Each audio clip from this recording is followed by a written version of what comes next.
Hello, friends. That just doesn't look like it's properly focused or something. Let's see. Yeah, let's bump that up a little bit there. Something like that. I don't know. Yeah, so I am happy to be back here. Nope, that is definitely shorter. I guess if I'm sitting up like this, that's a good spot. Okay, anyway, sorry. I am excited to work on adding litefs to, or litefs-js, this new library I created, to the tutorial and updating the tutorial to use that instead of like teaching you how to do that boilerplate stuff. So that's what we're working on today. Here's the library. It's awesome. Unfortunately, I can't have a light mode, dark mode version of this image because you can only link to one thing. So I could do SVG, but then the colors might look funny and stuff. Yeah, so it is what it is.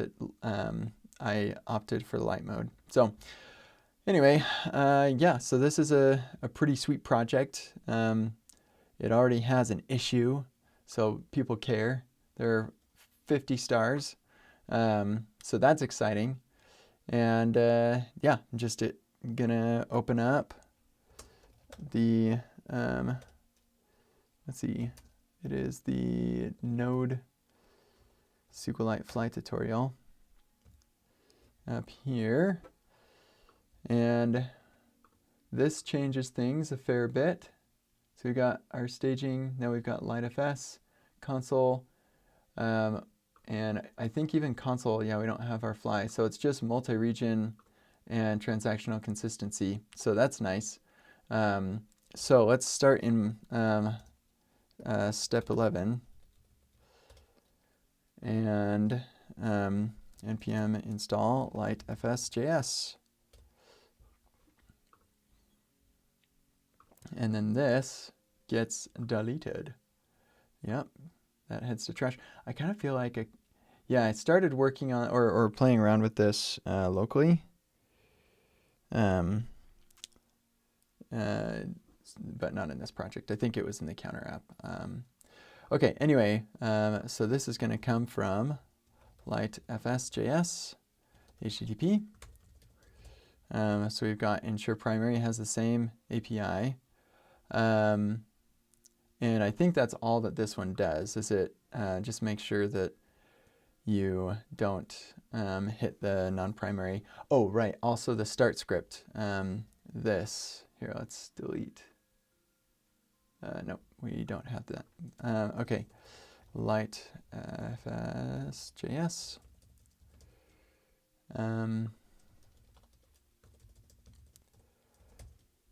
Yep. Yeah. Yeah.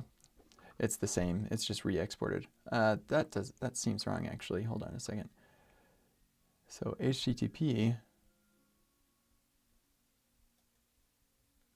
Huh. Oh, right. I'm not getting any type checking. So yeah, that's why I get. Yeah. So this only exports ensure primary append header, delete tx cookie, handle transactional consistency, and set tx cookie. So that is that, and then you have to use the core stuff there. Okay, cool. So that is all that we need for that one. Then this one, let's cd into 12, litefs-js, and then we update start to, again, use litefs-js, get instance info,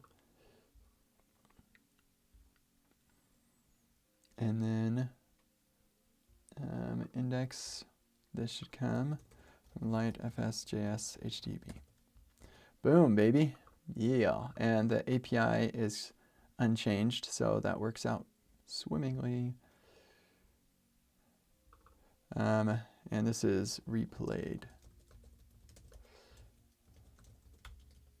So if it's replayed, then we just return. And set cookie, that's fine too. And ensure primary. This actually should be replayed. And that will need to be updated over here too.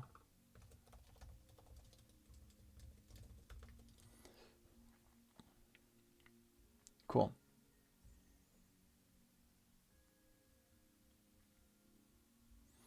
Yep, and then that makes this way, way easier. So let's just make sure that this actually runs. Plus kablooey. Okay, yeah, the good thing we were testing that. Oh, right, the litefs-dir is not defined. So we'll want to make sure that we define that. And actually, this port thing is kind of annoying. Yeah, we're going to replace all that with deleted. And then we're going to have all this be, there we go. Fix that. Okay, so as for the environment variable, we have this .env,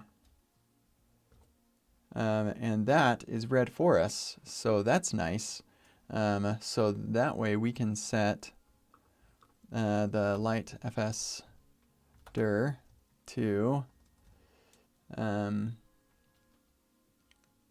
Prisma litefs. Sure, why not? What are the impacts there? Not really any. Database file name SQLite DB. Heck, I'll just do that. I wonder, .env, can you use interpolation? Interpolation.env. Yeah, that's the question. Yeah, .env expand is required. Okay, yeah, I'm not going to do that. Okay, sweet. So let's go to another .example. And that's what they're going to look like now.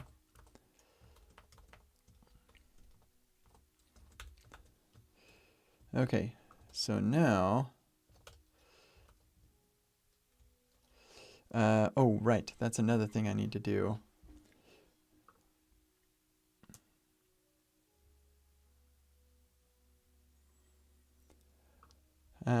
I think we need, whoops, npm copy file CLI. I think there's, yeah, this one is probably Sindre Soros, yeah. So then cd into 01, or 01. Let's see.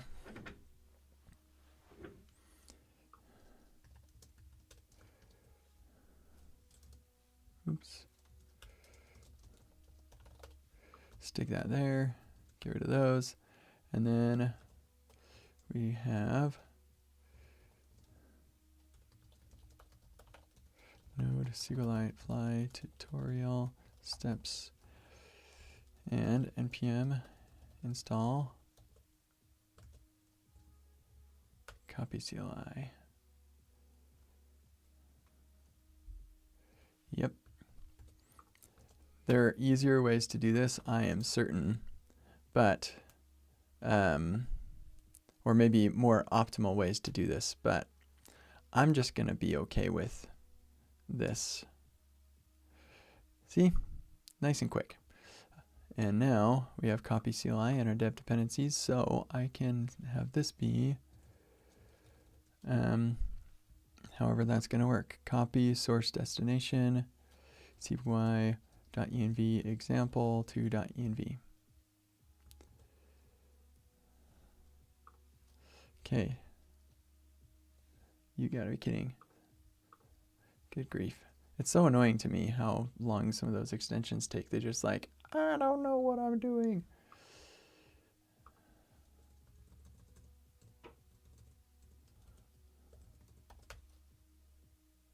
For real? Come on, wake up.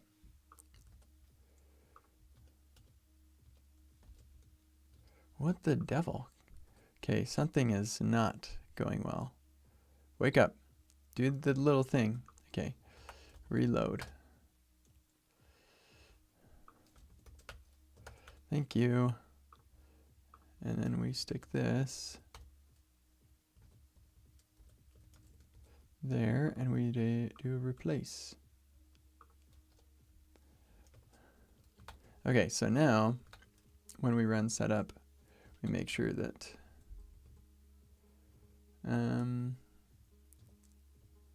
that all works.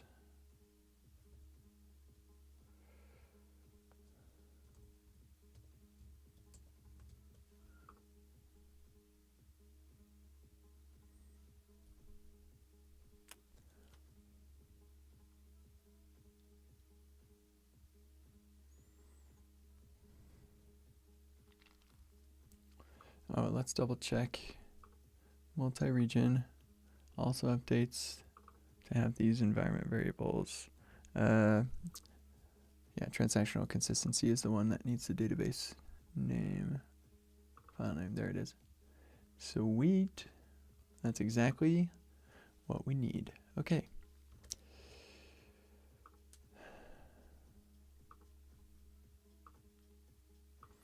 I'm half tempted to make a package JSON. I should. Let's just do that. No, I don't want to do workspaces for this. This isn't even something people are gonna like be following along or anything. So it's just a reference. That's all it is. Okay, great. So with that,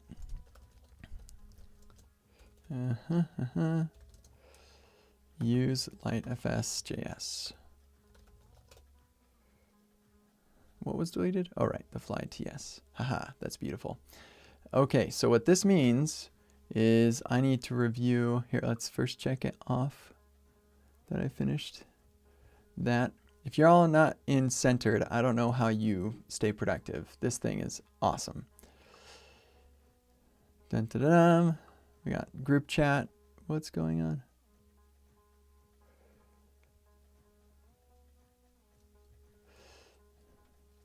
Where is that person's name? Venkat. There you are.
Okay, cool.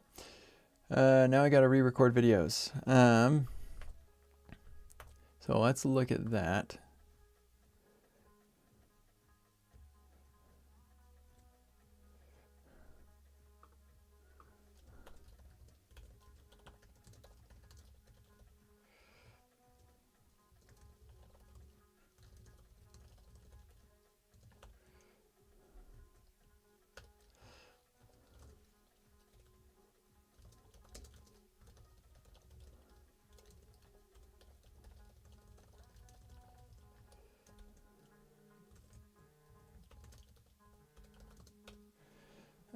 Let me take a look at this.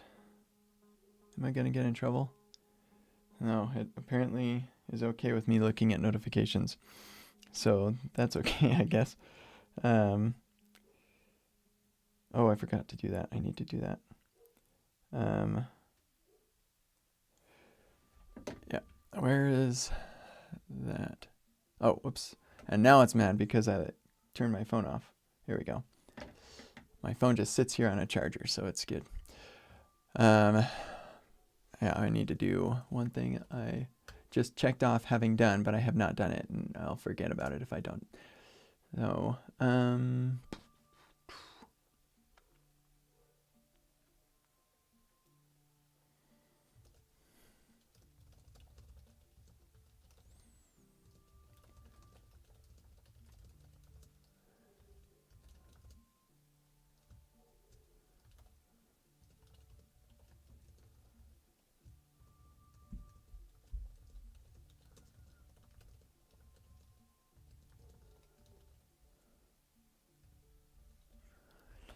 okay.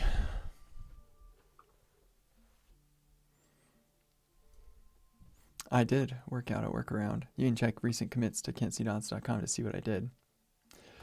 I'll leave that as an exercise to the viewer. Okay, cool. So,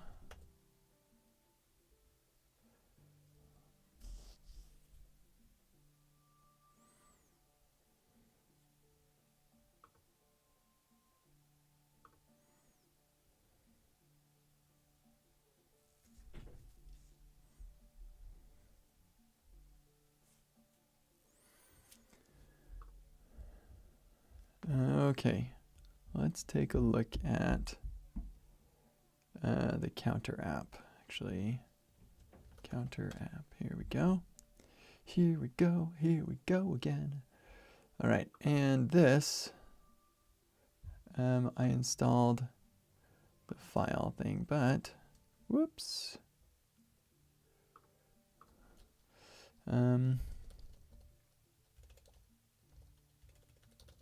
Yeah.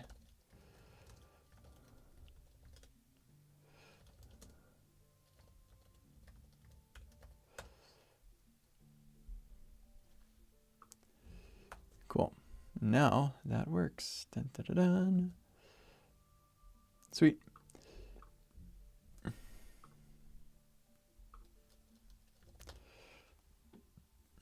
Oh, right. And one other thing.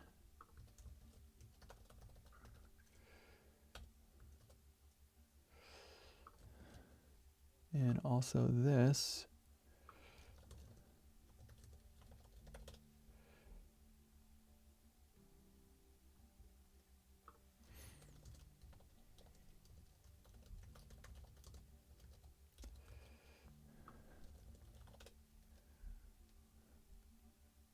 Oh. I probably better, I never even tested it over here. Okay, so how do we do that?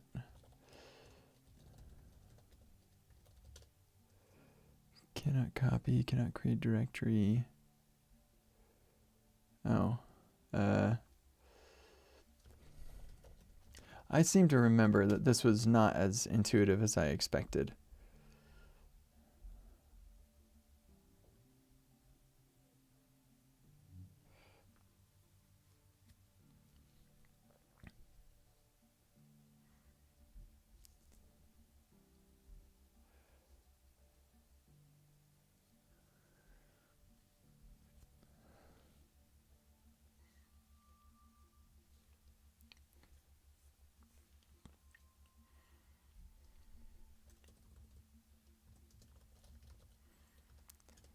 There we go.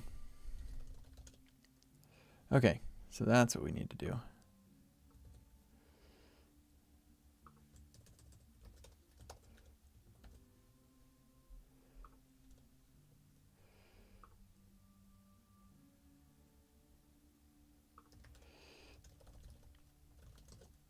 Oops.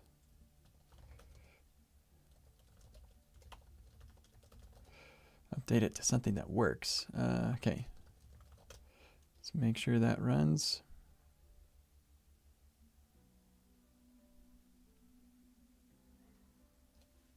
Did I? Oh, I failed to put it there too. Try that again.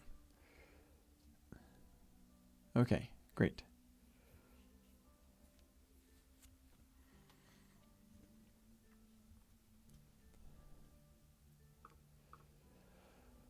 All right.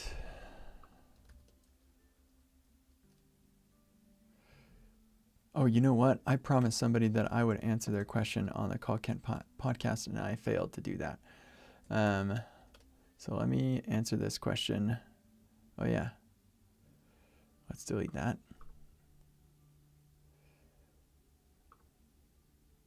Why is that not working, I wonder?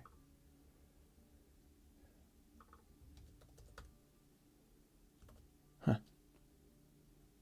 Oh, refuse to load the image source. Oh, whoops. I thought that I'd added that. Okay, let me fix that too. Real quick, this will be very easy. Server index TSX. There we go. Nope, not TSX. Server index. There we go. Helmet. This is image source. Oh, you gotta be joking me. There's an I2 and an I1. How many I yada yadas are there? Can I do star? Would star work? I don't have enough time to care to figure it out. Yeah. Add another image source to CSV. Okay, that should fix that problem. Okay, give me a second to listen to this. And here we go. Hello, Ken. My name is litefs-js, and I have 3 questions for you. Okay, hold on. We're going to slow that down and listen to that name again because I did not hear it.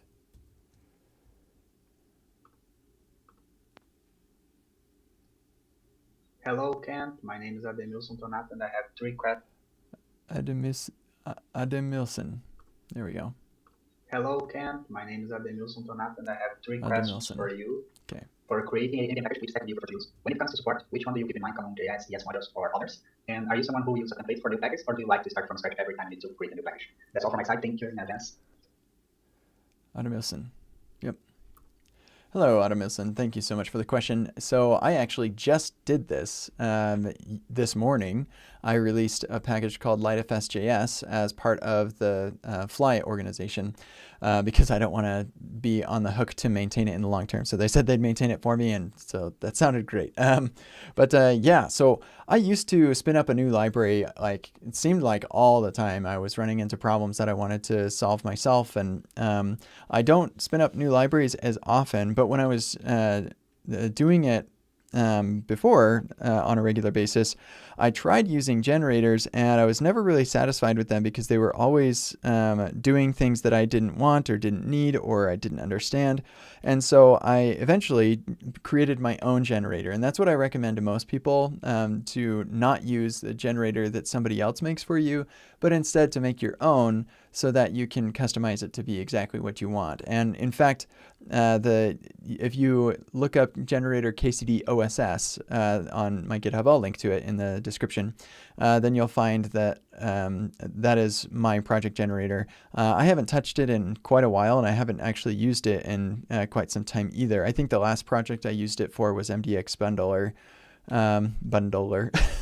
But yeah, that the reason I haven't used it mostly is because I haven't made very many libraries recently, but also because with this litefs-js library I made, I didn't use it there either, and that's because it's using a tool that I made called KCD scripts, which bundles a bunch of different utilities and packages that I really like, or at least I have over the years. So KCD scripts, though, is a little bit dated. It's using probably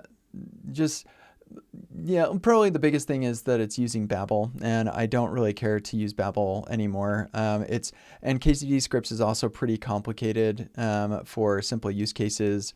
And so while it's still a useful tool and a lot of my projects still use it, and I'm not in a rush to change that or anything, I just wanted to have something that was a little bit simpler for litefs-js. In addition, as to answer your question about the module format that I use, with litefs.js, I went with common.js just because a lot of people still just don't have time or can't reasonably upgrade to the latest version of Node or even just using ESM. It's a really big change. And in particular, I don't believe that it's straightforward to upgrade a Remix app to use ESM natively. I think it's possible, but I don't have any interest in taking the time to figure out how to do that. And so seeing as it's a lot easier for an ESM module to consume a common.js module than it is the other way around, I decided to go with the least common denominator, which is CJS. That said, I don't have any problem with people who want to. And actually, one other thing is that the use case for this particular module required calling certain functions at the inside of synchronous functions or at the root level of a module and things like that. And that is just an enormous pain if you're a common.js project trying to consume an ESM package that you have to do a dynamic import. And so now instead of calling this function like to get the middleware at the root of your module, now all of a sudden you have to worry about calling that function to get or putting that functionality inside of an asynchronous function that you can then await the dynamic import. Huge pain. So that was the straw that broke at the camel's proverbial back for me when I was deciding what module format to put this litefs module in. But I definitely did consider doing native ESM, and had it not been for that, I might have gone for that. I also, the last library that I wrote, MDX Bundler, there was a pretty good argument in favor of going native ESM because lots of the dependencies that I was using were native ESM. And so it'd just be easier to directly import those rather than having to do a dynamic import from a CJS module. And I didn't go for that either. At that time, it was because testing was an enormous pain because the testing tools I was using didn't support ESM at all. Or at least, yeah, not at all. So anyway, that was the primary motivator. I think that if you want to go with a native ESM, you're probably fine. So I think hopefully I answered your questions. If you'd like to, you can take a look at the litefs.js module on NPM and see how I package that thing together. That's a pretty simple module relative to the other types of things that I make. Like there's no browser support or anything like that, so it's not bundled. It's literally just using TC or the TypeScript command line interface, TSC, to compile the files because we don't need to bundle or anything like that. If I did, then I would probably have tried ESBuild because it's just really, really fast, and I use it in my other tools, and it's, yeah, I really like that. But alternatively, KCD scripts is still a great solution. It comes packaged with a bunch of other of my tools. And when you build as many NPM modules as I have, having a generator just really reduces the amount of friction between you and getting something published to NPM, which is why I do strongly recommend that you have your own generator for any project that, even if you don't think you're going to use it very often, like maybe you just have 2 or 3 that you build, it is still super worth it because reducing that friction means that you will do it more. And so I think it's worthwhile for that reason. Okay, I think I've been on this long enough. I hope that is interesting and helpful and useful to you. Thank you for your patience in getting this call recorded. And if anybody else is listening and tried to record a call and it didn't work for you, or you're waiting to hear a response from me, then go check out kenzidonnads.com/calls/record and make sure that your call is listed in there. If it's not, then it failed, and that's my fault, and I'm sorry about that. I did just push a fix, and so you should be able to leave calls now. So have a wonderful day.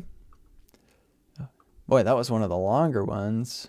So I mentioned a couple of things, KCD scripts and generator, KCD OSS, right there, KCD scripts and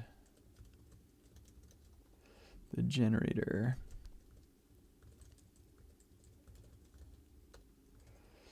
Okay, and off we go. Hopefully I didn't just hit that submit button while it was deploying, because I mean it should work anyway, but it would be annoying if it didn't. It is in the deployment process, but this has been hanging really bad for a while. I need to change this because we have a much simpler way to build and deploy these days. That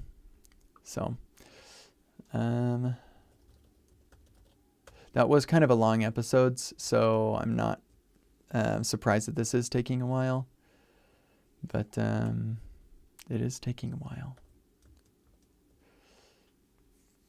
That would be really sad if it didn't work.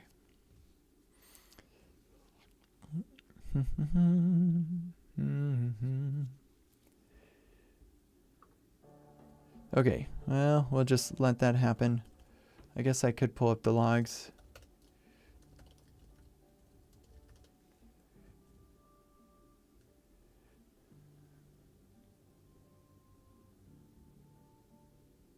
I'm too late to see the start of the logs for this thing, but I am not seeing what I would expect. Okay, yeah, I didn't put any effort into addressing errors on this, so man, that would be so sad if I had to re-record that. Let's try it again.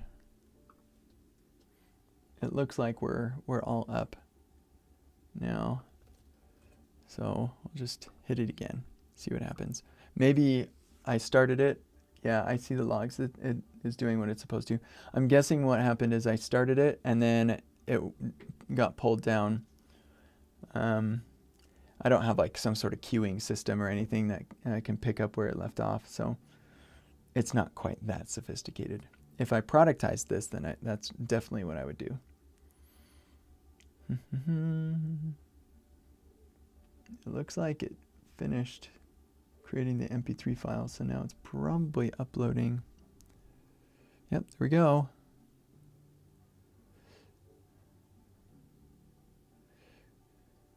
Good, I just was checking to make sure that I didn't reveal my cookie, because that would be unfortunate. Okay.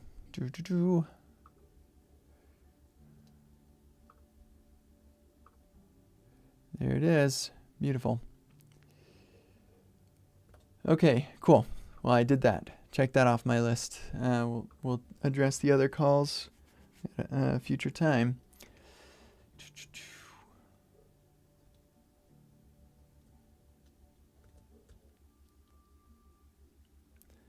Okay, now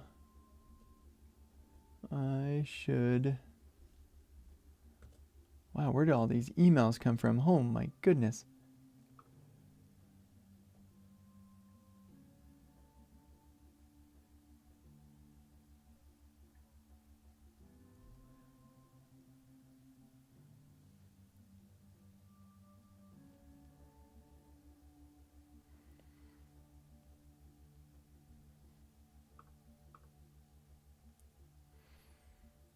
Okay, we'll deal with that later.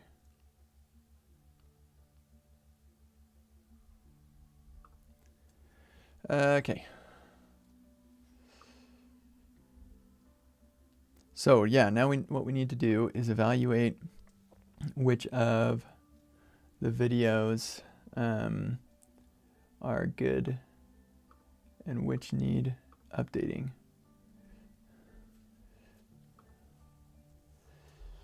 So here, I can do that over here so y'all can see.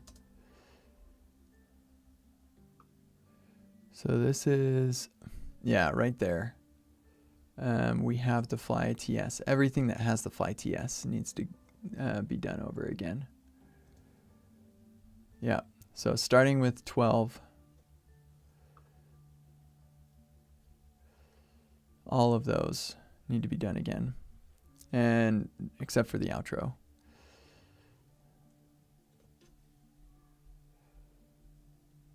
Okay, cool. So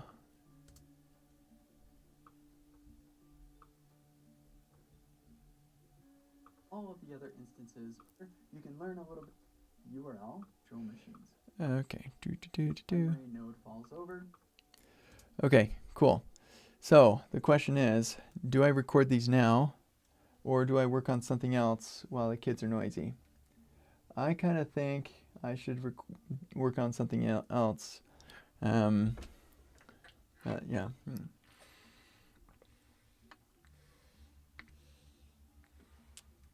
I keep forgetting I cannot turn off my device, otherwise it doesn't know.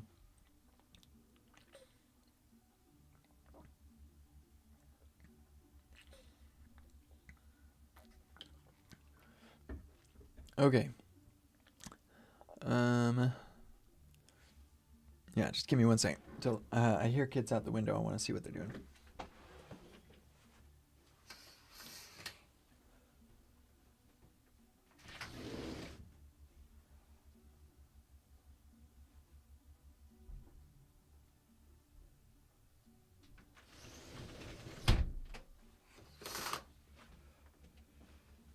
Yeah, they are doing fine. Okay. Yeah, I don't think that I can reliably record anything right now.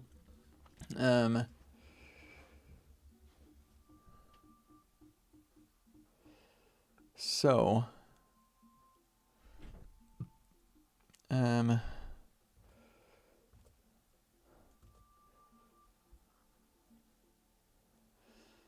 let's do...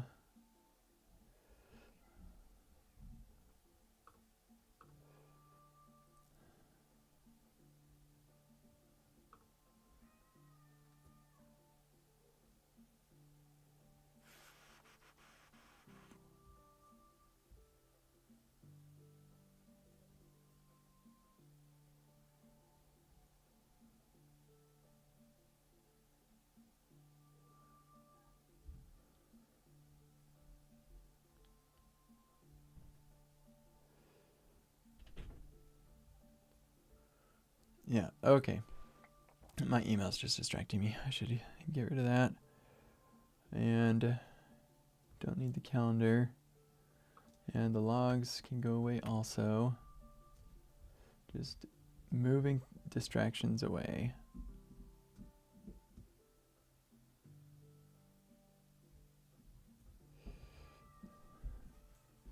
Yeah, okay, we're going to switch to create the workshop app.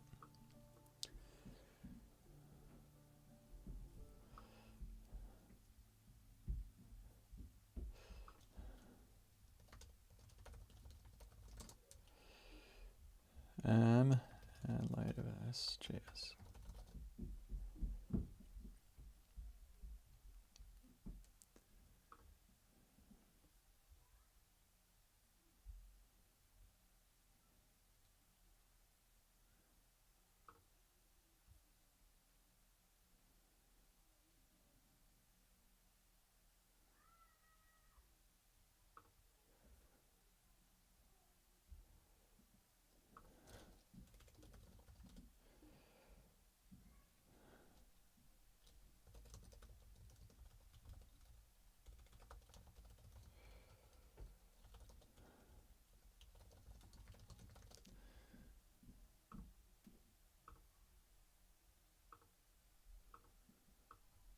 Oh, I think I'm supposed to be on break. Ah, that explains why the music stopped.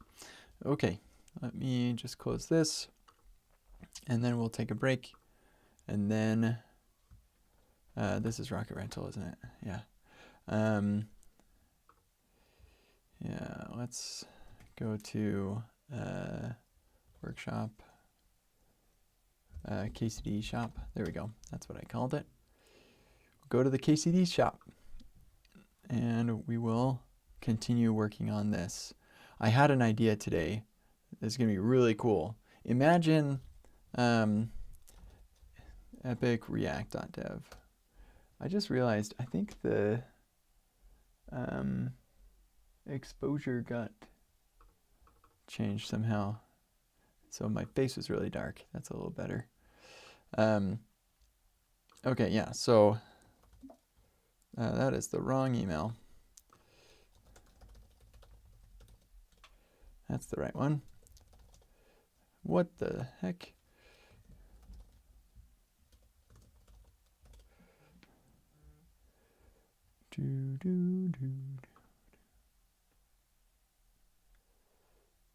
Okay, so we go in here.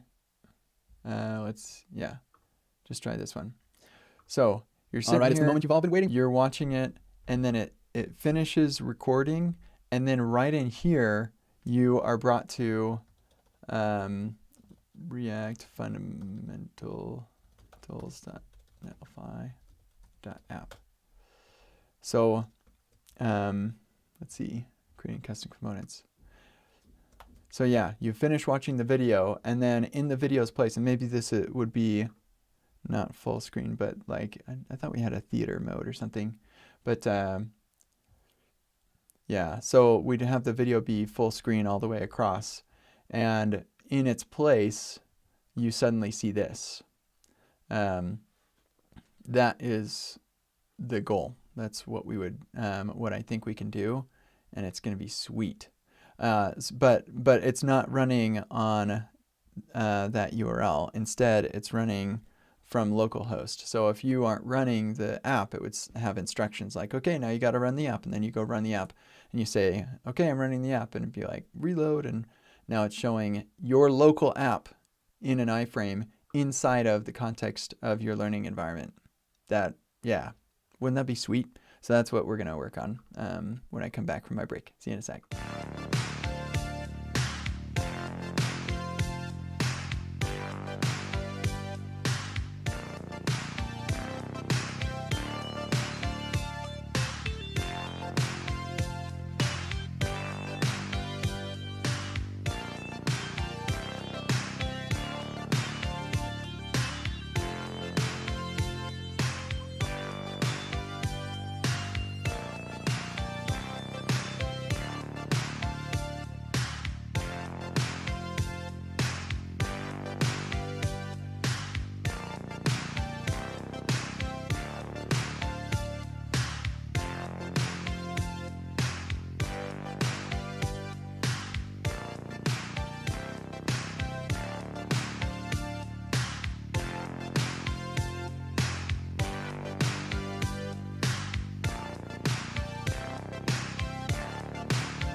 Okay, I'm back.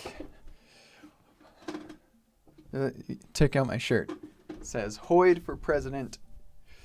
I would vote for him. Oh, I'm not going to get political on this channel, but okay, great. So, yeah, where are we at? Where are we at? Where are we at? Yeah, this is so cool.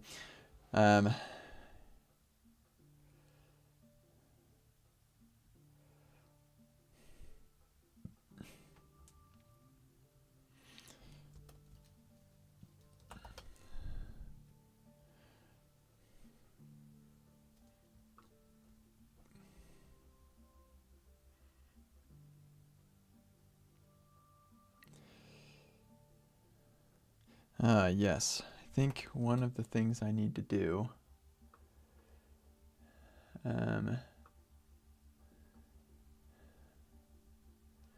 is update the workshop app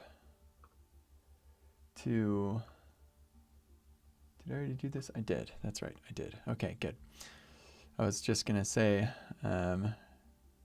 need to update the workshop app to use Express, but I already did that, so we're good. All right, so yeah, so now I need to make, so this is like, this is crazy. This is gonna be iframes within iframes. Yeah, so this app, which has an iframe for this app, will be further iframed in EpicWeb.dev. This whole thing will be iframed in EpicWeb.dev. This is so slick. And then I'm like, I want to stop the app, and it stopped. And I want to start the app, and it's started. And it's all running locally right here. Oh, that's so cool. Okay, so we're going to make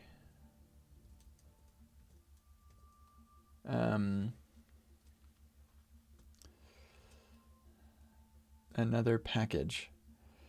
EpicWeb test.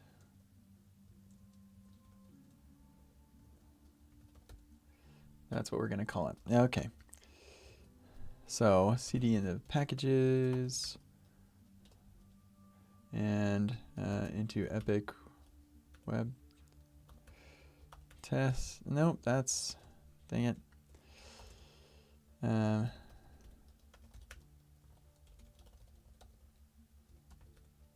Okay.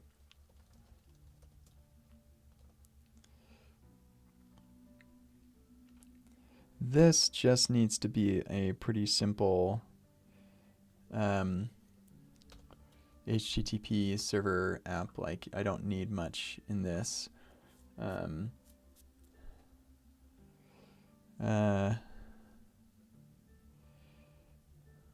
Trying to think, maybe should I just make it a remix app? Or, because it's just to test things out.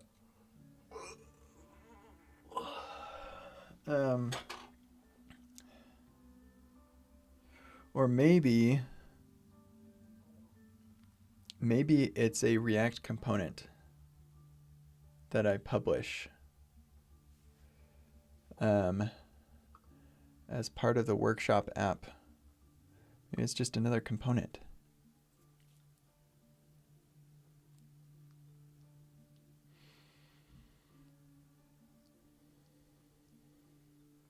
Okay, iframe localhost.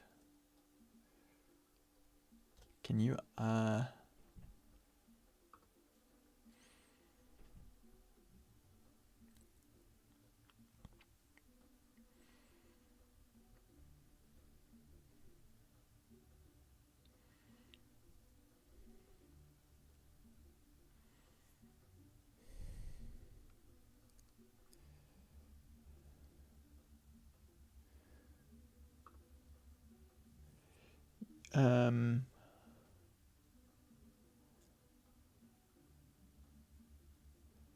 yeah, maybe that we should just do this.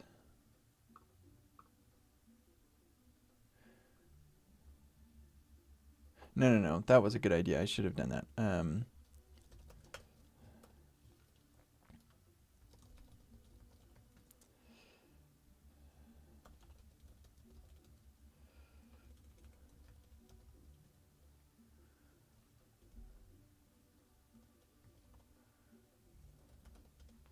Yeah. Oh, actually, you know what? We're going to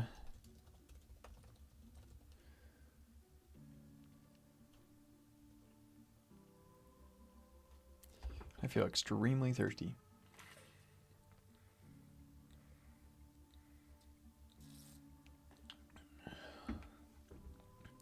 Okay, EpicWeb.dev test. We'll do a basic remake app server with TypeScript. I'm not an animal. And yeah, we'll have it doing the install, even though it'll be kind of funny. That's interesting. Cool, okay.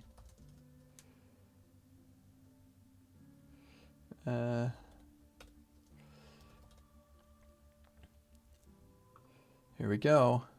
Beauty.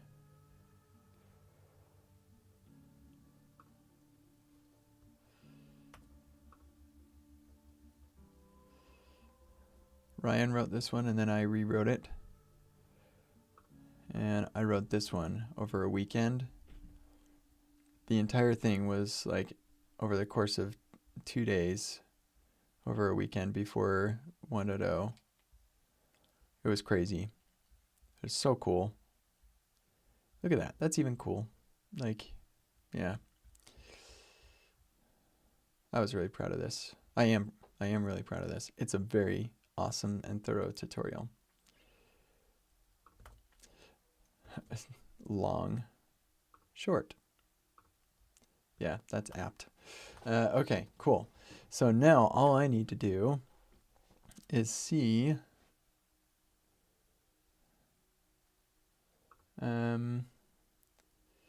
okay, no, this is my question. I'm pretty sure, but I want to be positive.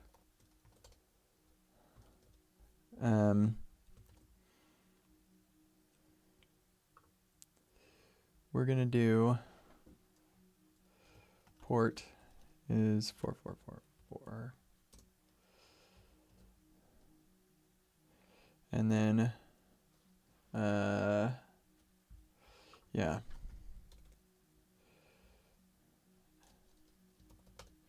We're gonna open up another one of these. No, excuse me. That's interesting. It opened up as a tab. Hold on a second. New terminal. Okay, that's Control Shift backtick. What? Whoa.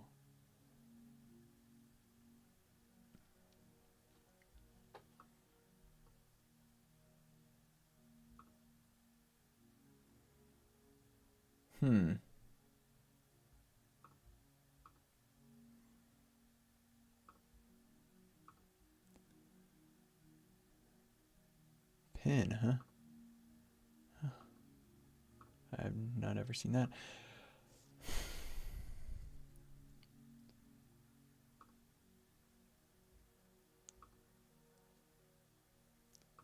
Oh my gosh. Yeah, I just turned on that feature and I'm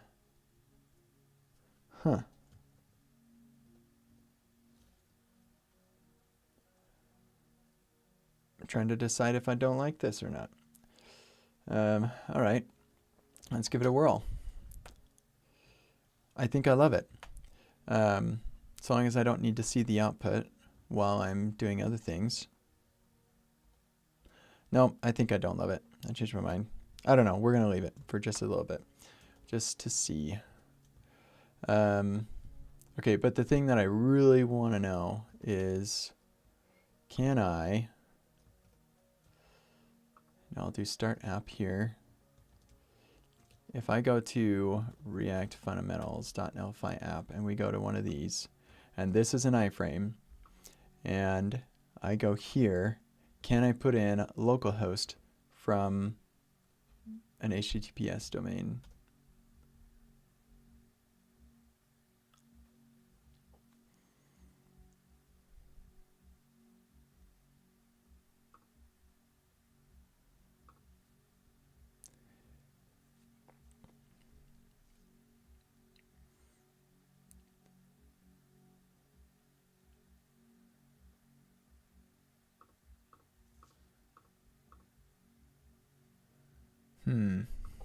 Yeah, that was my uncertainty. I'm kind of wondering if maybe it won't work because embedding an HTTP iframe into an HTTPS thing, maybe.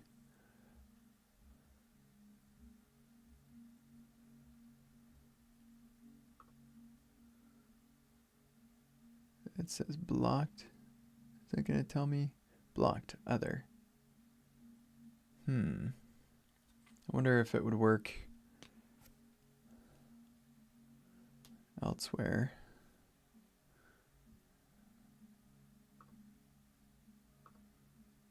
Huh. Okay. iframe HTTP inside HTTPS.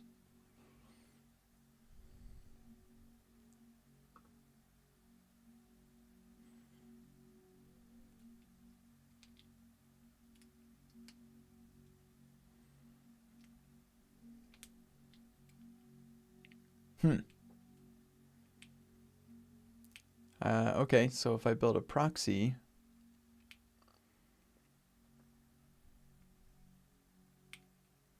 interesting.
Okay, well.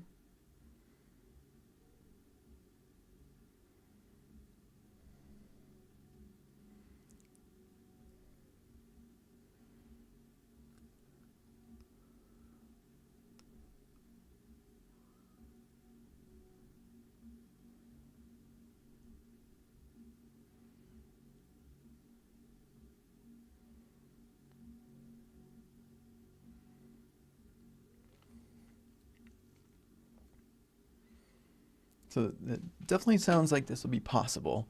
I just need to have a route that is a proxy.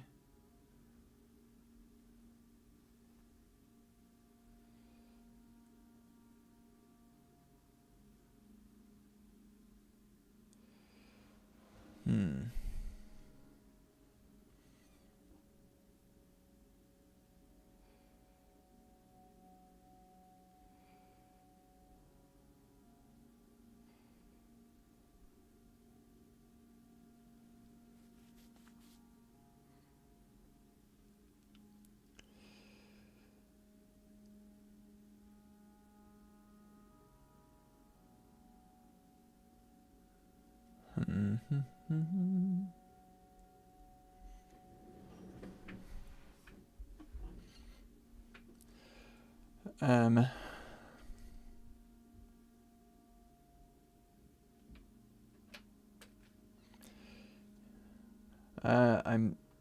throwing a couple ideas around in my mind. Thinking maybe I could do just make a service that is like a local localhost.com/port or something like that. It'd be https://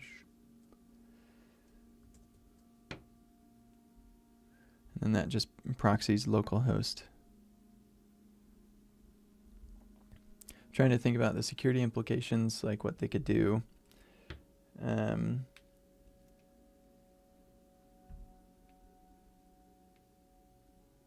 mean, I'm not going to store any data in there. It's literally just going to be a single remix route, maybe a home page.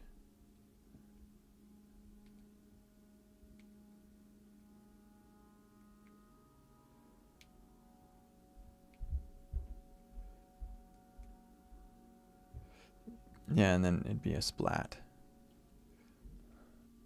that it would forward on.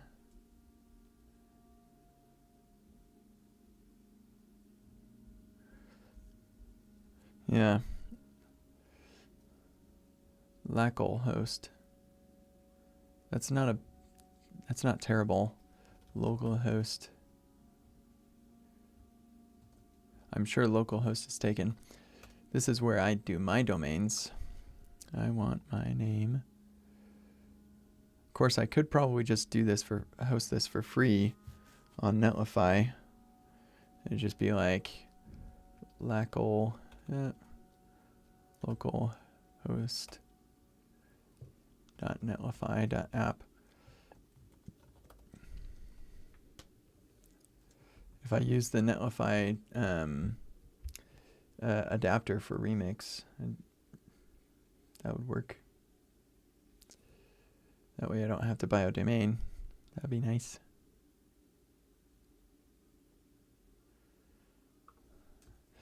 Yeah, so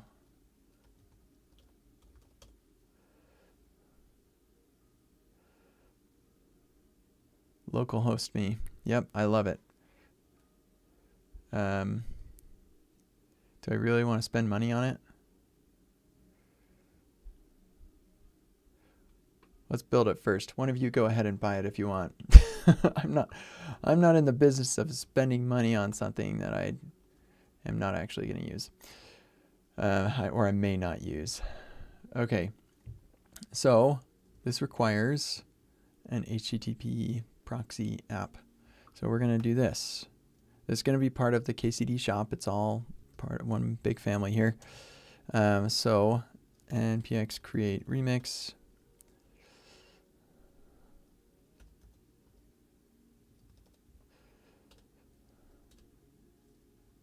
We're going with Netlify. Should I do Netlify? I could do Vercel. Or I could just do Fly. Yeah, let's do Netlify. Netlify's treated me well.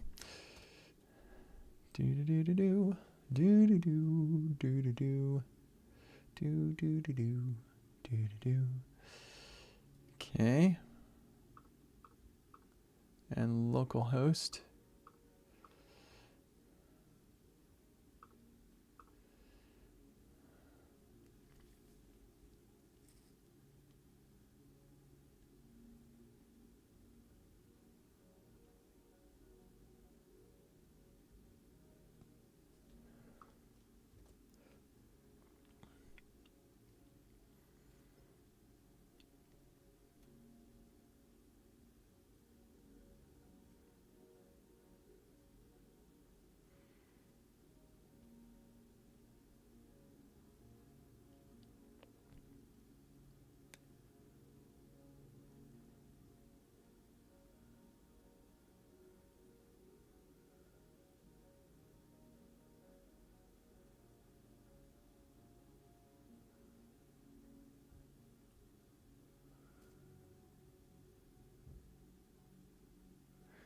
Yeah, I don't think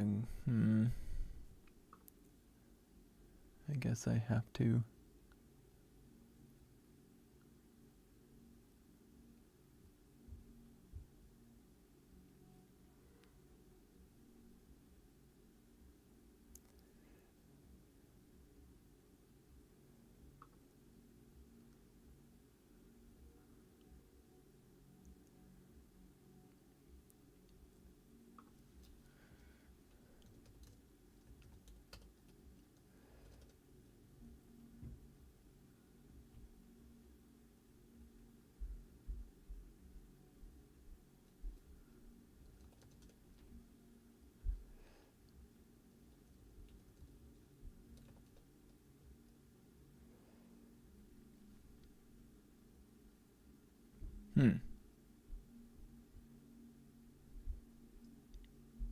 Well, that's interesting.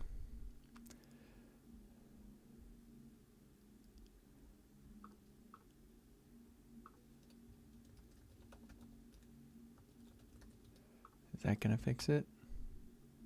Yep. Okay. We'll just go with that then.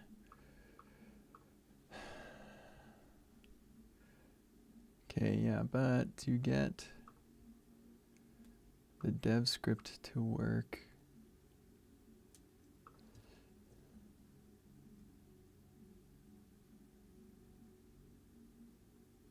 I wonder if I need Netlify locally. If I can just do remix dev. Yeah, maybe that'll work. Okay. So the way that this is going to work,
yep, that's it.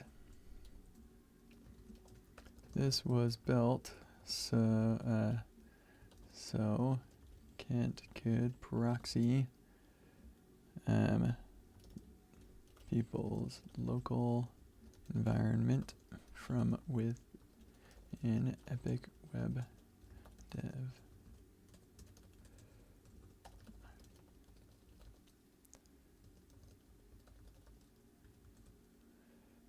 Okay, Pretty's complaining about this.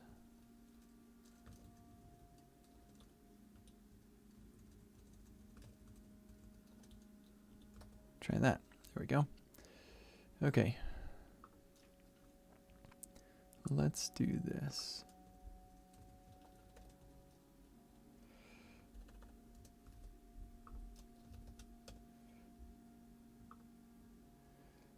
Bum-ba-dum-ba-dum.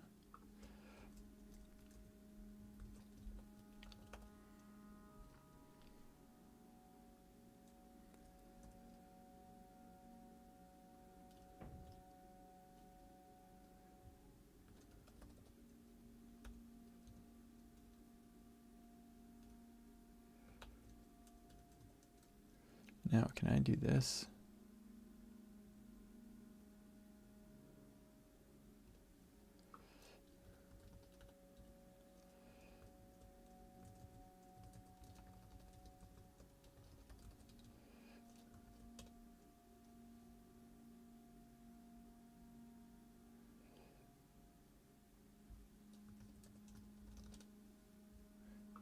don't think I can.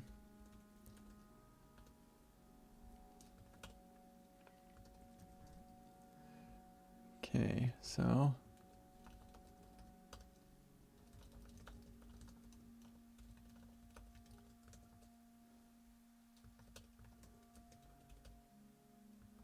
cool.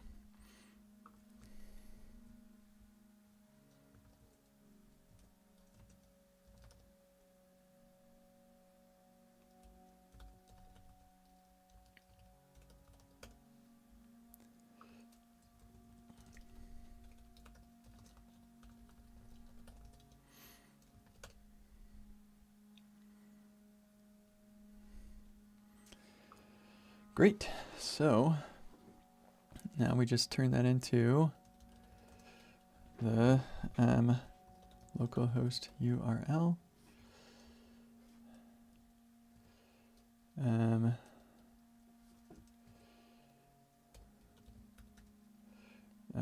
Host name equals localhost.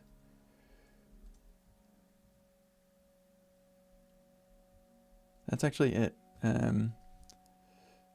This can go away. This just goes to that. You know what? That was a mistake.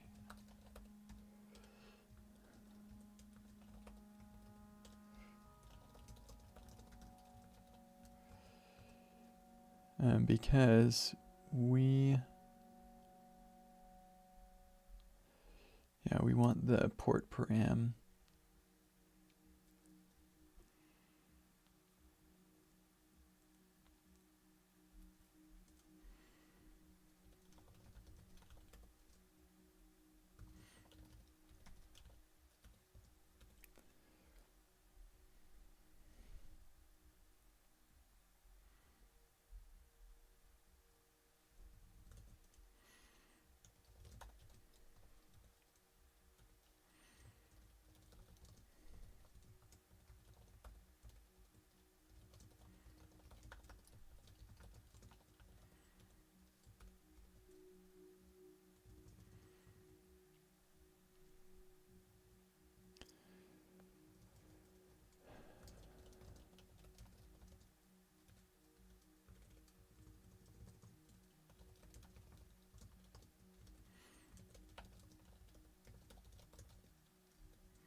There we go.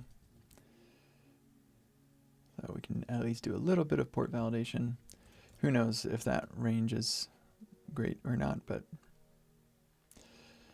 okay, then we've got our localhost URL,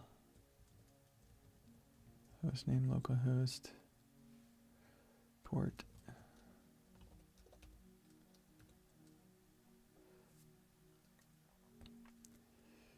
Okay.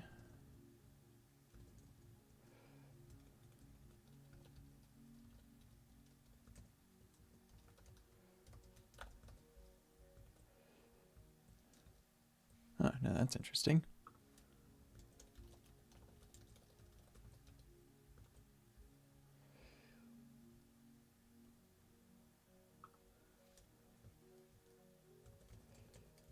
If it's not finite and port number is less than 1, or yeah. There we go. Okay, cool. So then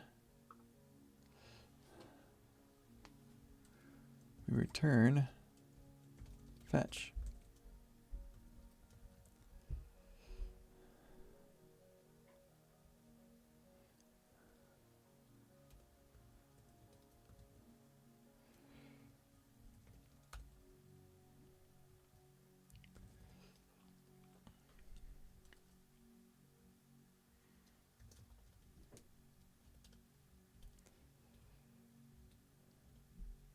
I don't know what that redirect manual is all about. Let's see.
Yeah, okay.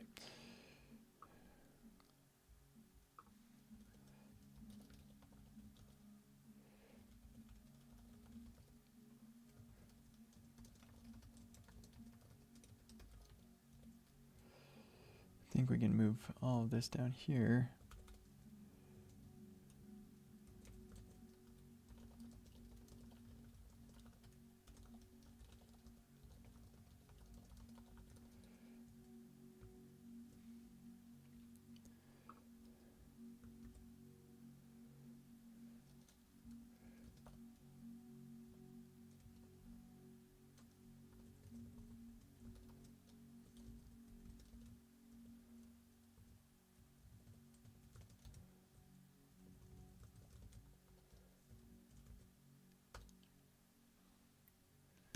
Uh-huh.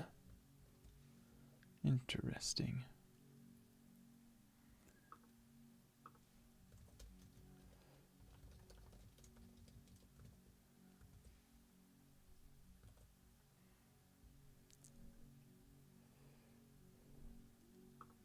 Oh, right. That's a mistake. This would be...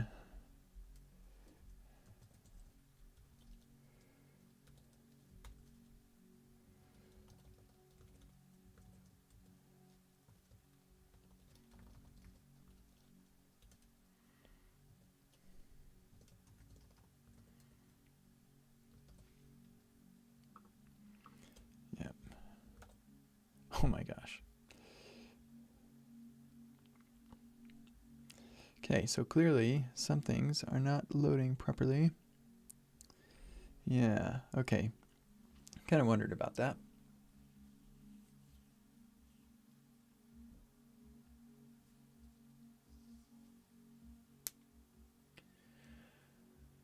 I've done this before.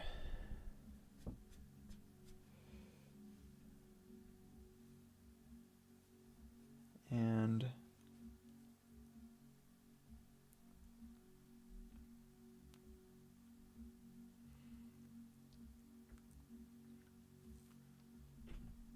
so I do this with Prisma.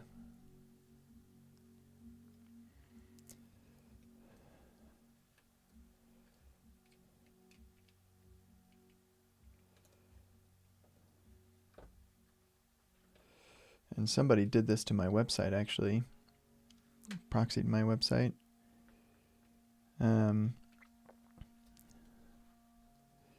So there's, and what they did was they would process the HTML that came back and update all of the hrefs and everything to be relative to their URL.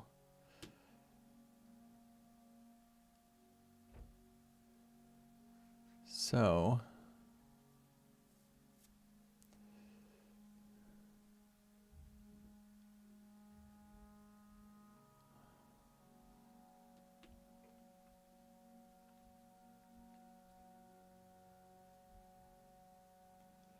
another way we could do this is it could be a subdomain.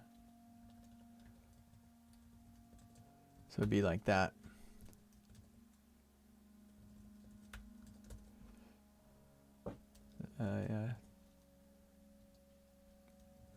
Be localhost.me. but I don't know how I'd make like a billion subdomains with the services that I typically use.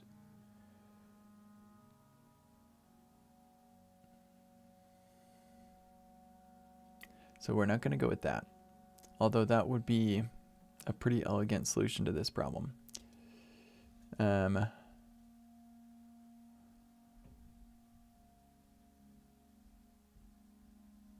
We're going to update. I wonder if I do a base name prop on HTML.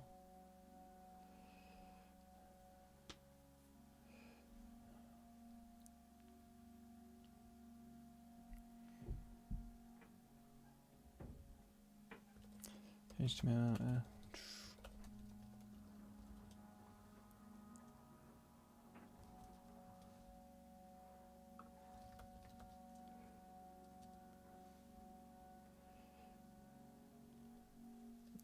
What is it called? No, it's not base name.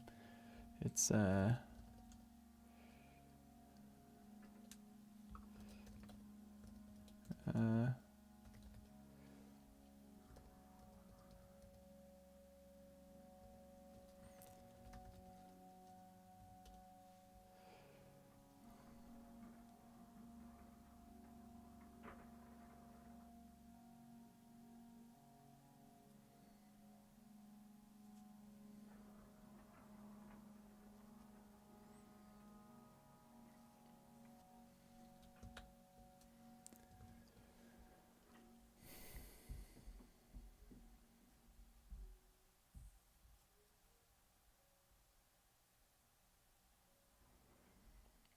yeah, base, that's what it's called.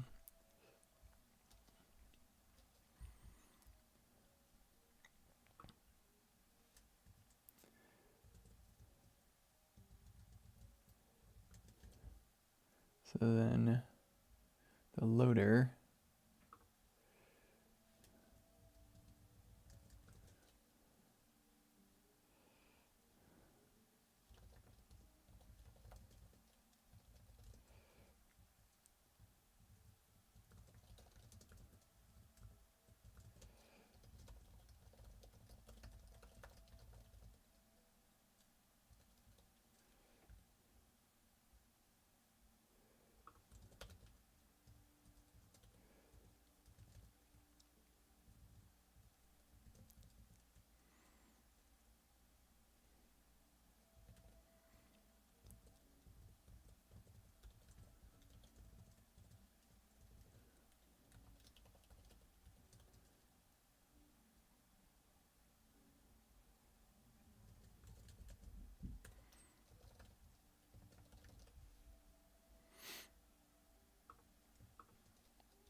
Okay, so that'll cover us for a lot of stuff, I think.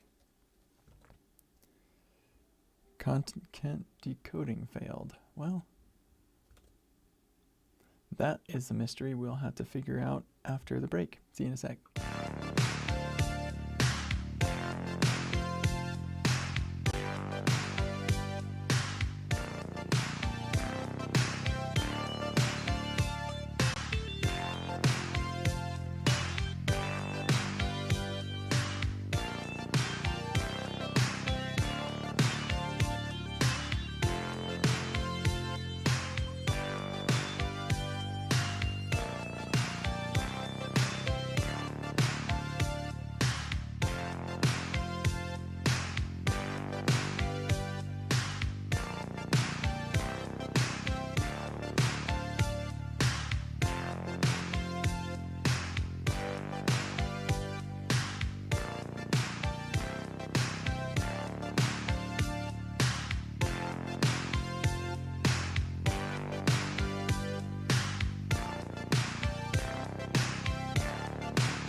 Okay, we're back. So where are we at?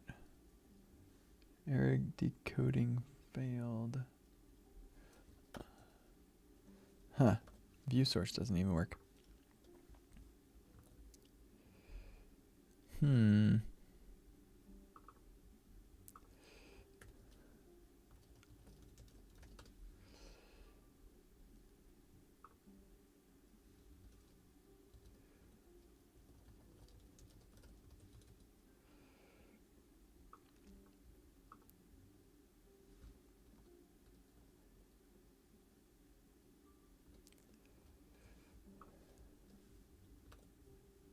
Whoa.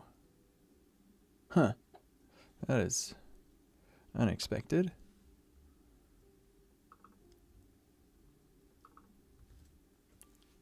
How does that work?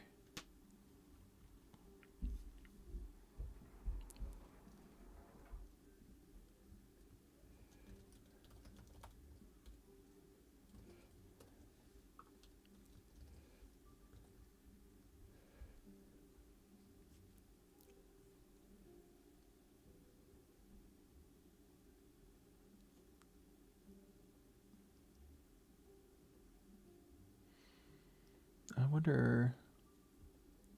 No.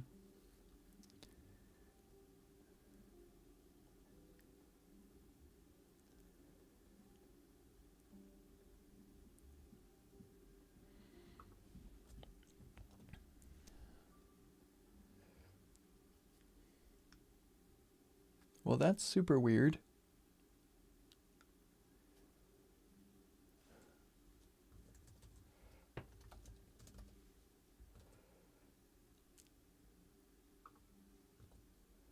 So it comes back just fine.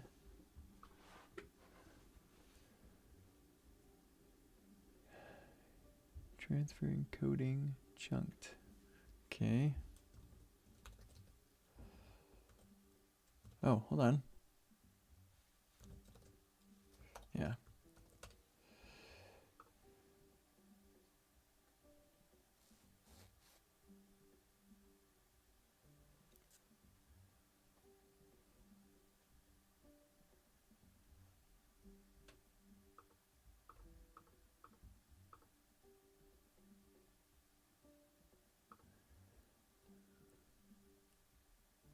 Huh.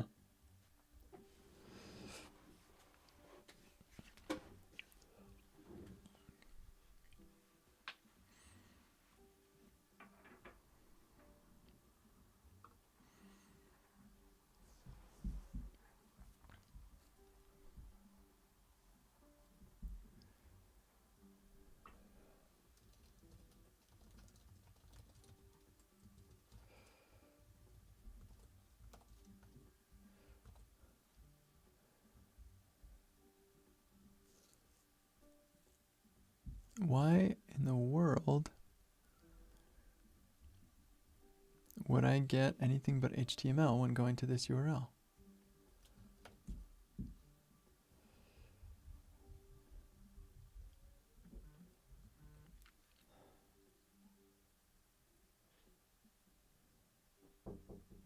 Give me a second. Just gotta knock at the door.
Okay, we're back with this wall of HTML. Ah!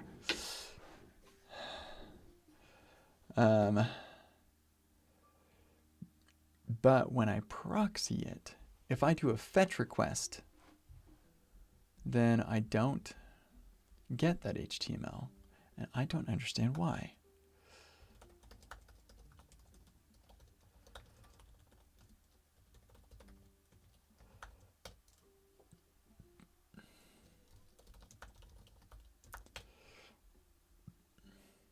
Huh, that's interesting. Oh.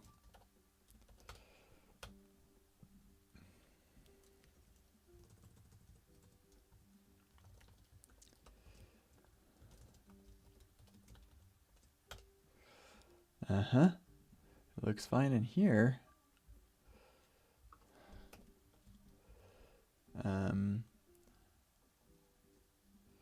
Let's see. So if I do node fetch,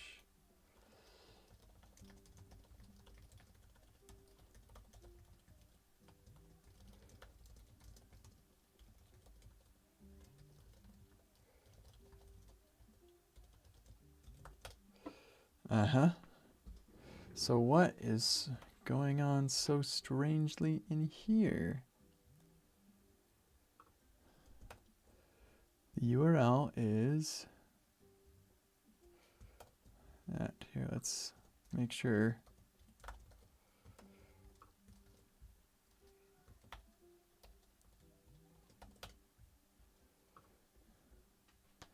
So that's the same URL, right?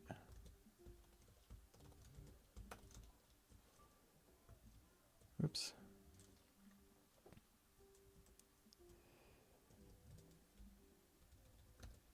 Yeah, same URL. I do a fetch. Maybe it's the method headers and body that are weird. Okay, what if we turn those off just for a sec here? Okay, so it's one of those things. And yeah, interestingly, some of these loaded okay.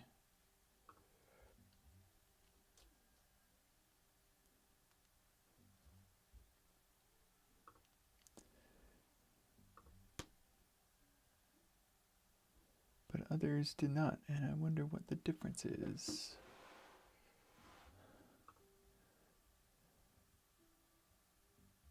This manifest and tailwind showed up. Oh, those are for, yeah, those are for the, what are those for?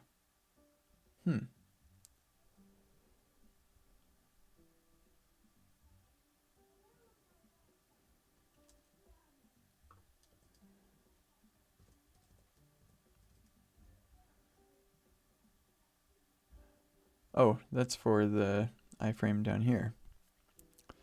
Yep, that's what that was for.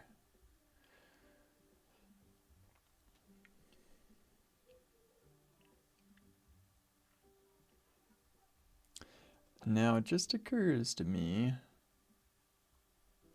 I may have to do something fancy here when this is deployed. We'll have to see. But HTTPS website into HTTPS iframe into HTTP for iframe probably is not going to work. All of those will have to be HTTPS, which this should work for too. So, okay.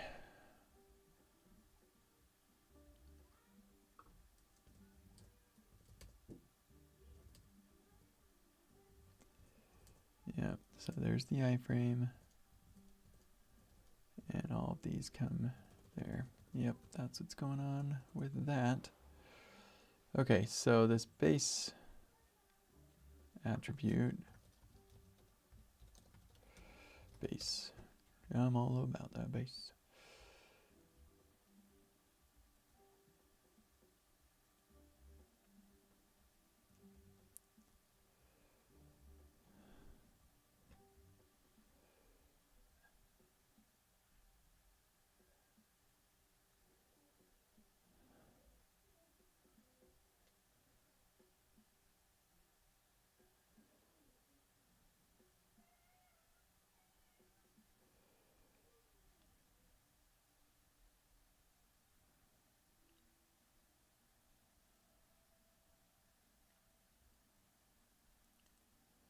Oh, that's interesting.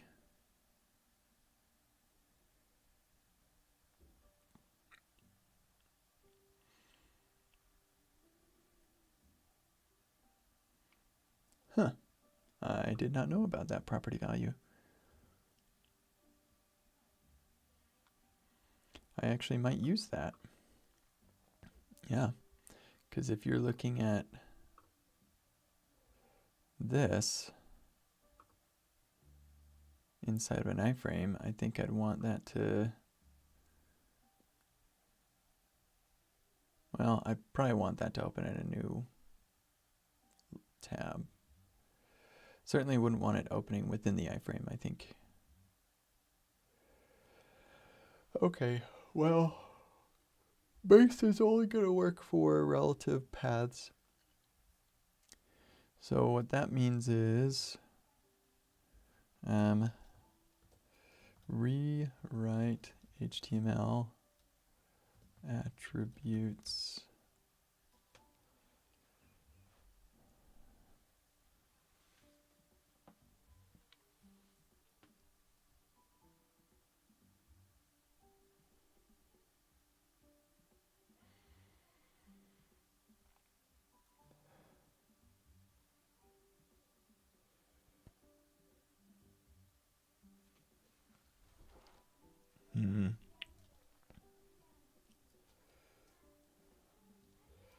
Well, this has like really far-reaching.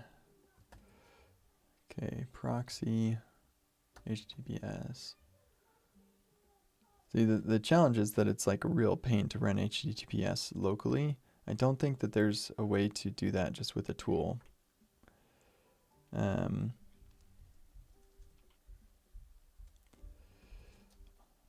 Local host.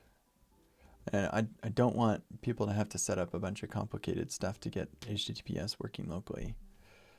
But maybe there are better tools these days. Localhost HTTPS.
Yeah, this big caution is one reason why I don't think it would be good to do this. And now they've got all this stuff they've got to run, and yeah, it's way more complicated than I want it to be.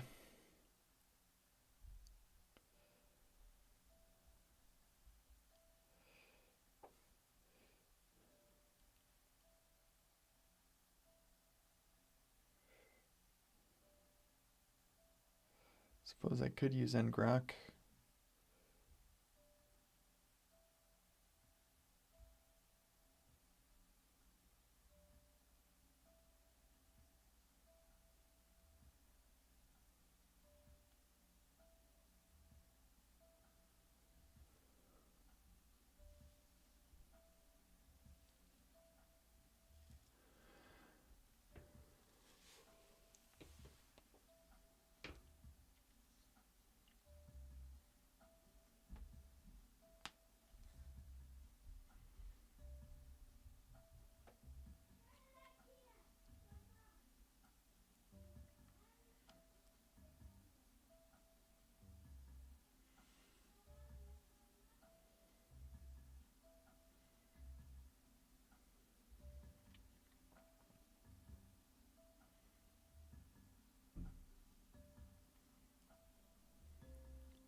just don't want people to have to install a bunch of stuff.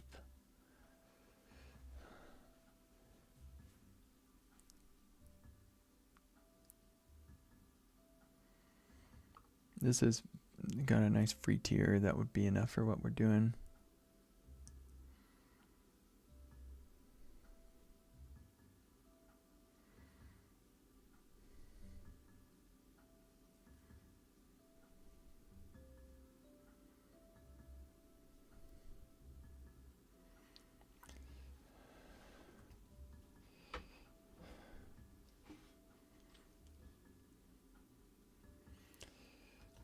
I wonder if there's a package for reverse proxy. I'm sure there is.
I am unclear whether this is what I'm looking for.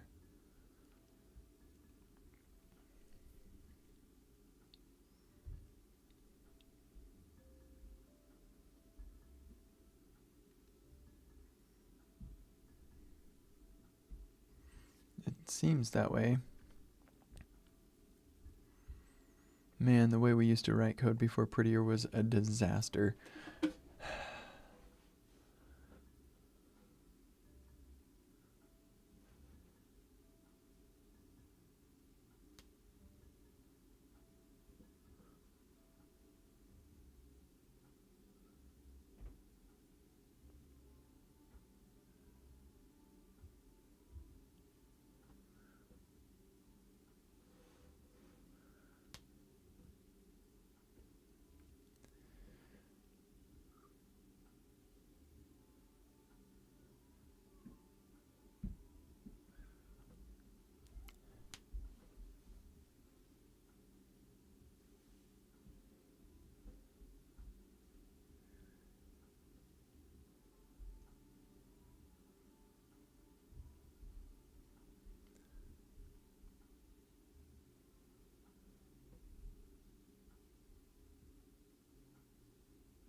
Hmm.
Yeah, it just occurred to me we need WebSockets to work too for live reload. So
I'm not sure.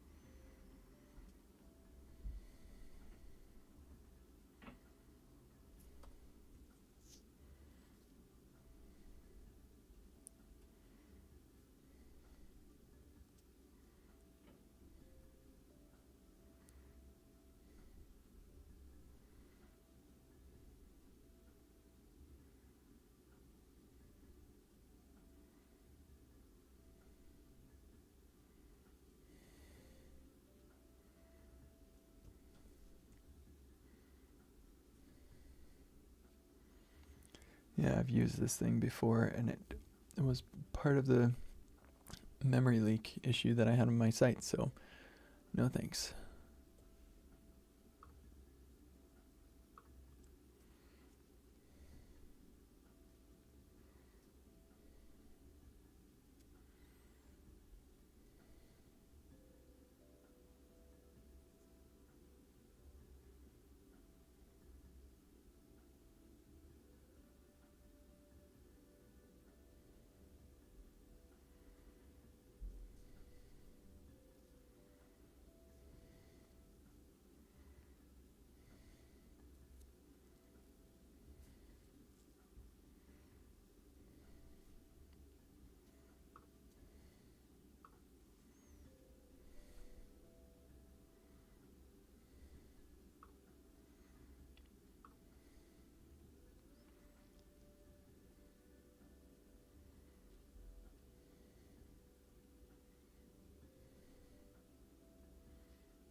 Hmm.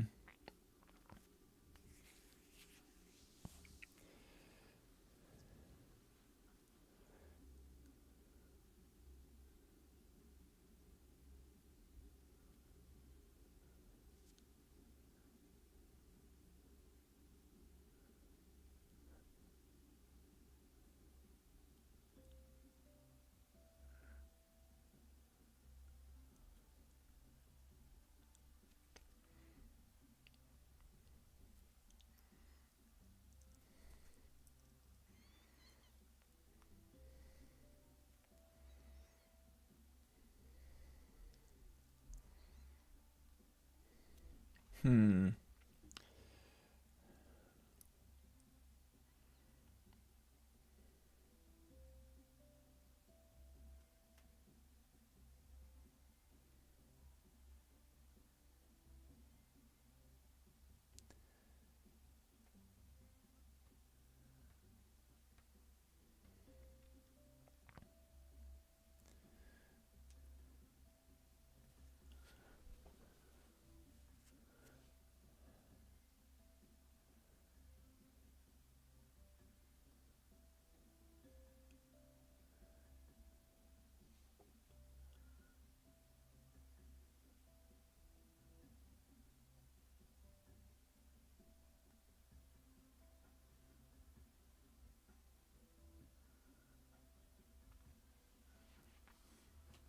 It's just difficult to know whether this actually will rewrite links and stuff.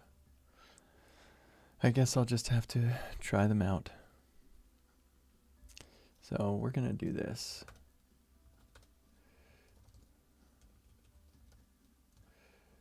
Red wire.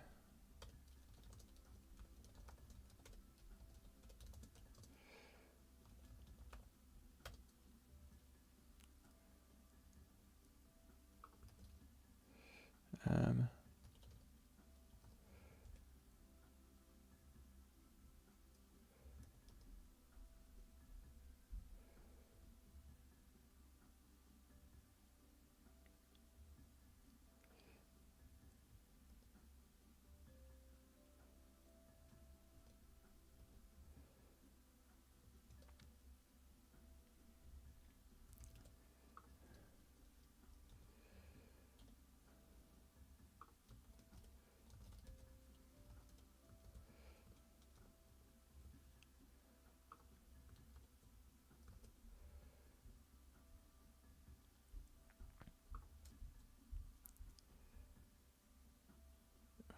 no. Good grief.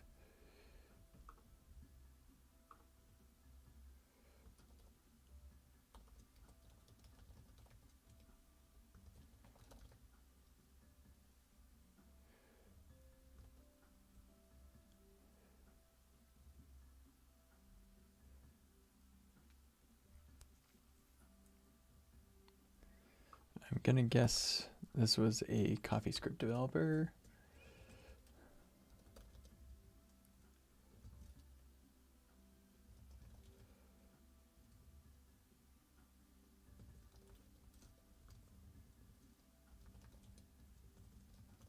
Prepend path.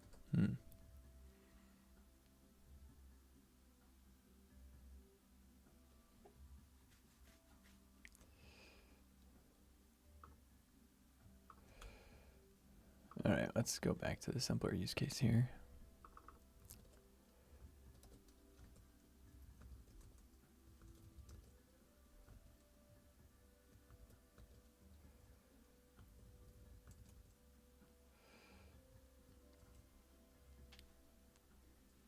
Example.com is a thing, right? What? I thought it was. It used to be.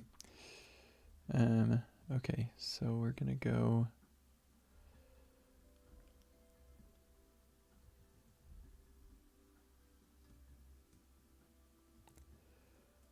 How does that?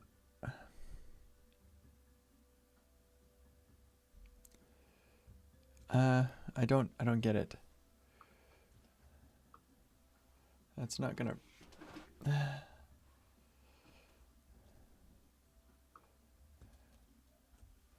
Proxy request for example.com to port 3000 locally. Does that mean if I go to port 3000, it goes to example.com?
Okay.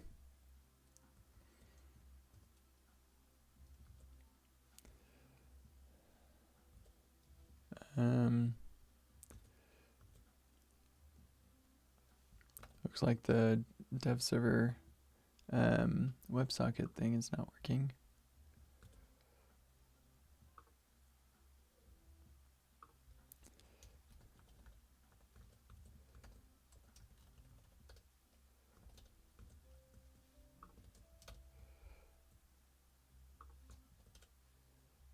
Yeah, that's what I was worried about.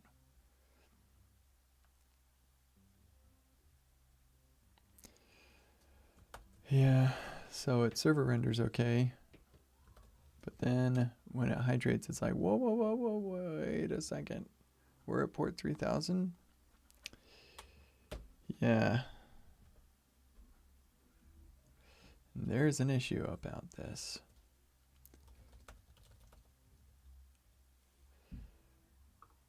Or a discussion.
Okay, I've got another idea.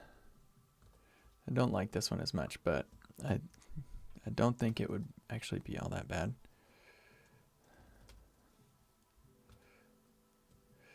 Because the fact is that even if I do find a proxy thing that I like, I still don't have the limitation of the fact that you don't have a base name. What we were just seeing with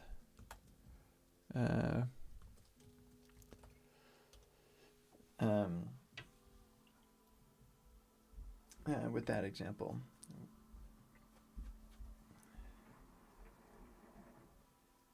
So I think what we could do is the port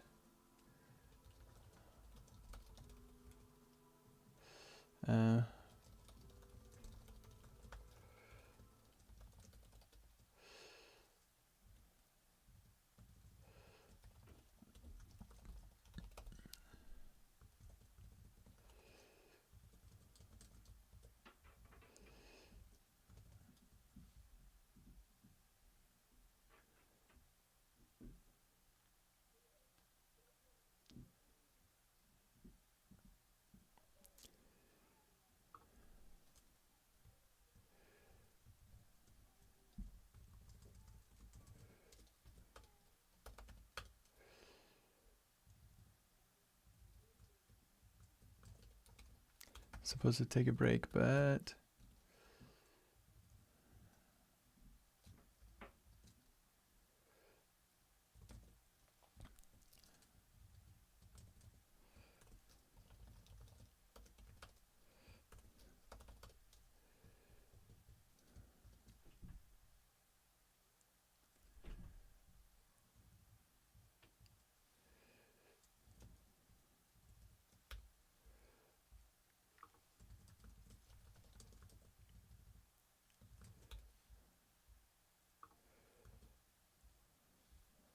so then we come to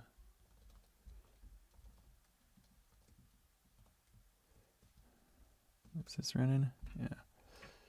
Localhost 299, port 3000.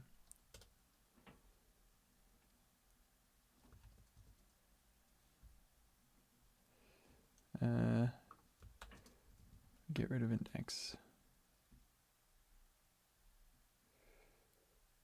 Actually, you know what? We'll call this about. And then here, then redirect to about.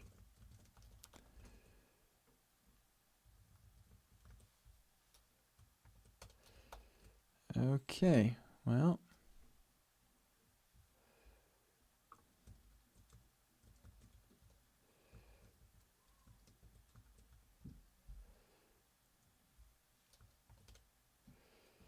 We'll see. Oh,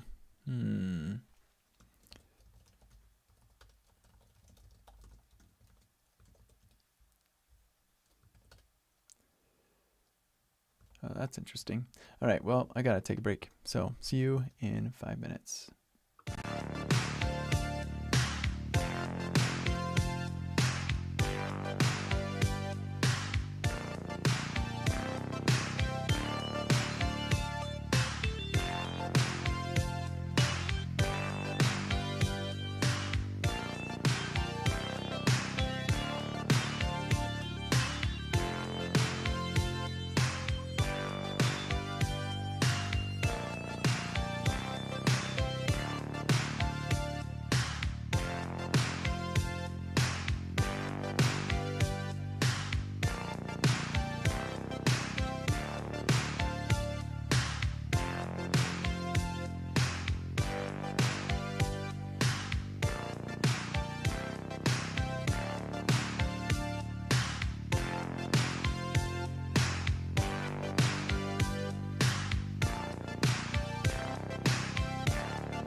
Okay, let's get back to it. And also I'm standing now, so there we go.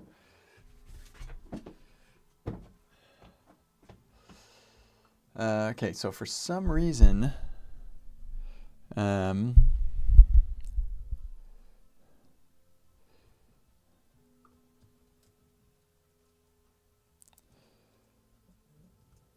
this,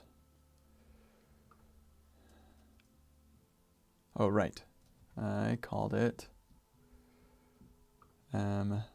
port. So here, let's do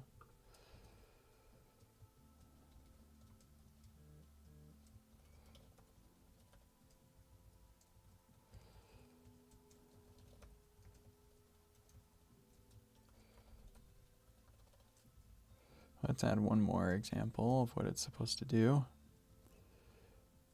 Yeah, this is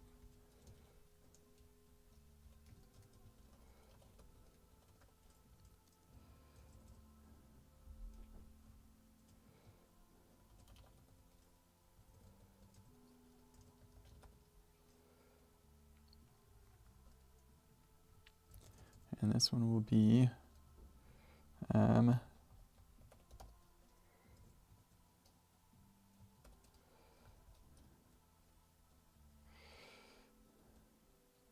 let's see.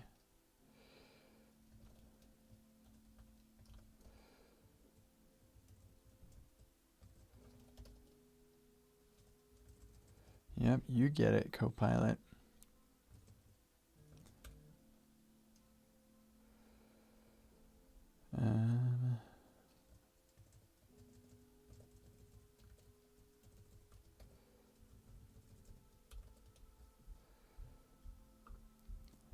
There we go. Okay. Those all ended up being HTML. So that's interesting.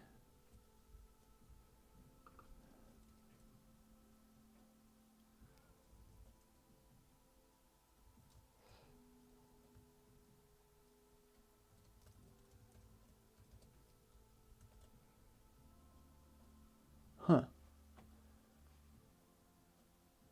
Oh, right. Gotta get that port there somehow.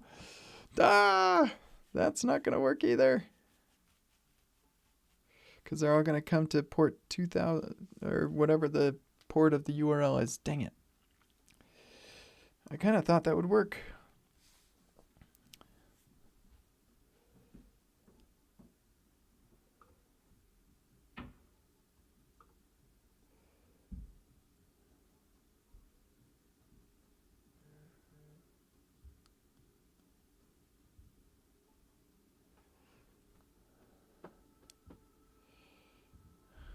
Okay.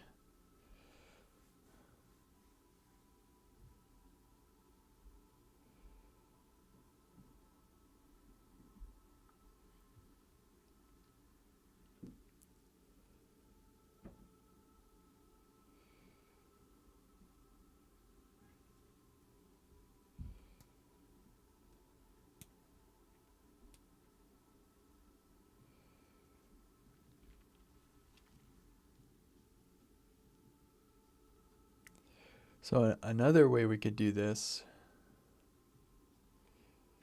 is we set the port in the session, and then all requests that come in, we check the session first, and then we get that port.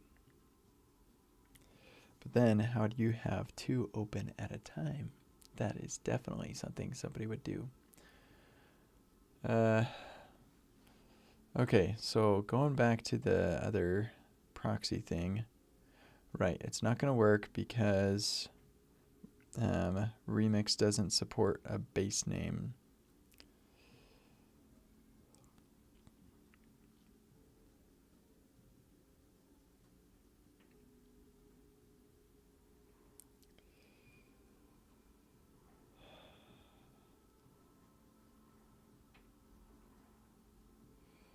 This might not be possible to do what I want to do.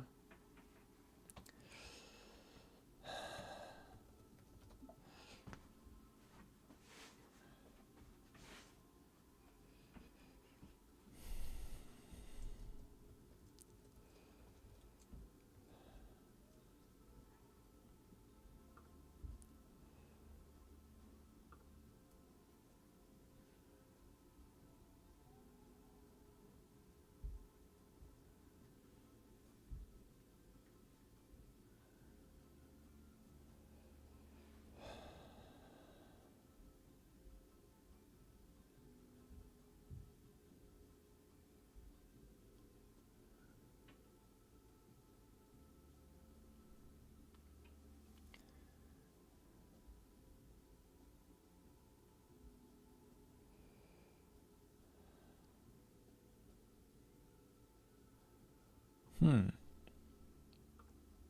thought it was in the last couple days.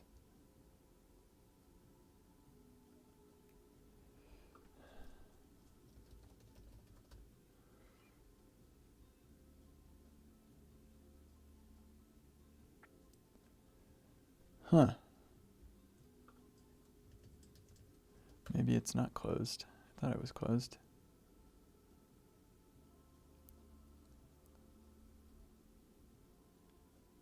These aren't all by me, are they? I just want, I commented on it.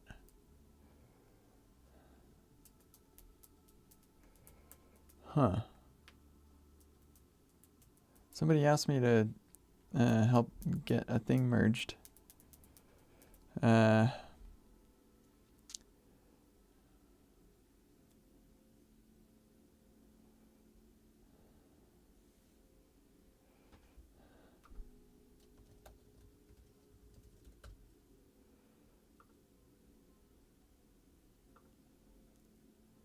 Here it is.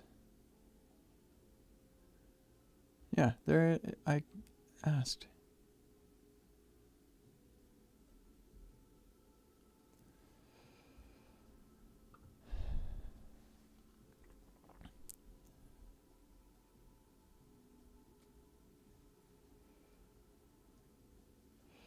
Yeah, okay. So this probably wouldn't work anyway.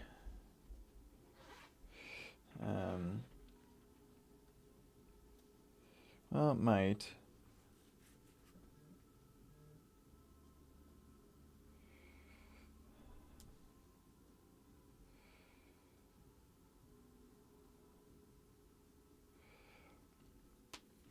Man, it was such a cool thing, such a cool idea. I just don't think that it'll work.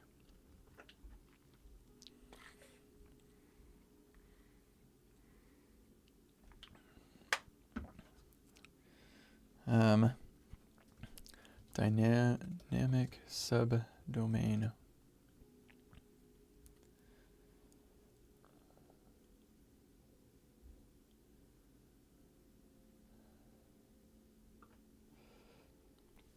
That's the only way I can think of doing this.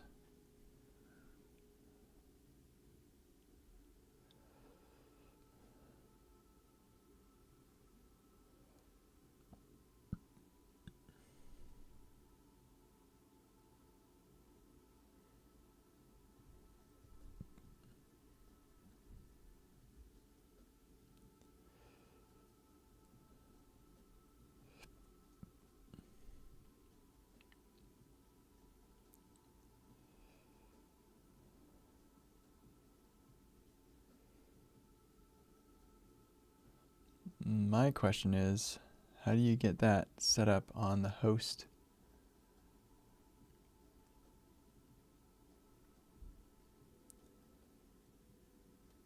Oh, sweet. Netlify.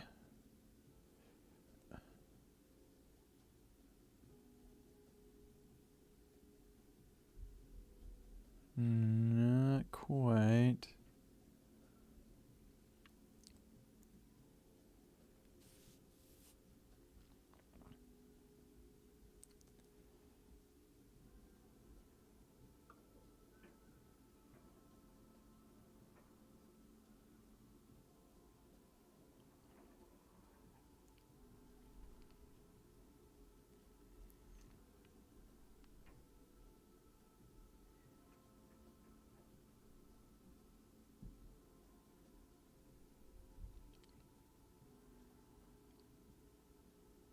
Huh.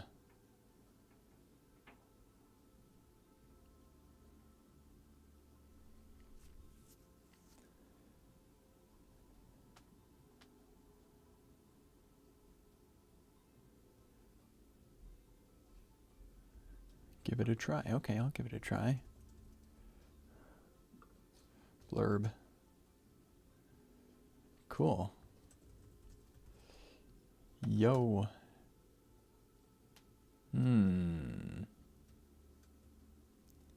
A client-side exception has occurred.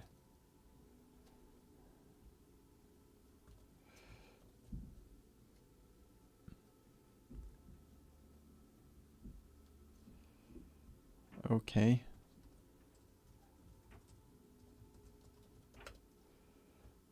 I guess you have to do whatever this thing does first. Sup.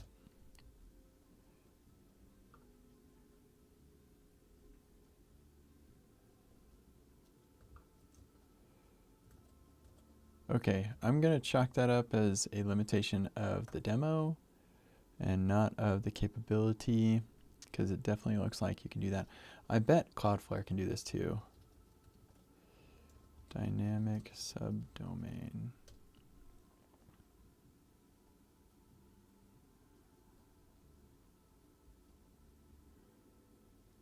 Heck with it. Let's just do it with Vercel. I'm going to move this over. I think I've shown my Vercel stuff on stream before, but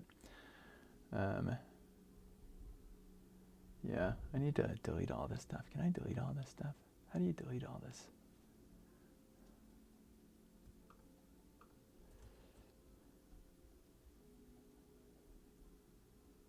Yeah, I don't think, oh, there we go. Settings, delete.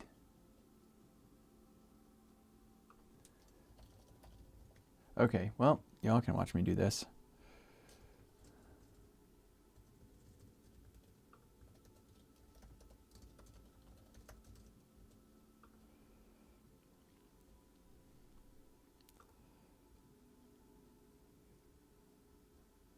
Yeah, where is the Glamorous website hosted these days? Glamorous Rocks. I wonder how much traffic this site gets these days. Okay, yeah, this is on Vercel, so I probably better take care to not delete. I think I may have just deleted the French one. Whoops, sorry. Okay, so let's not delete any more of those.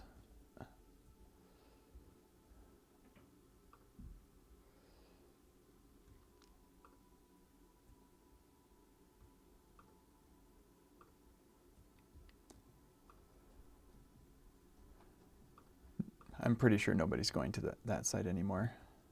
Yeah, I'm not hosting that on there.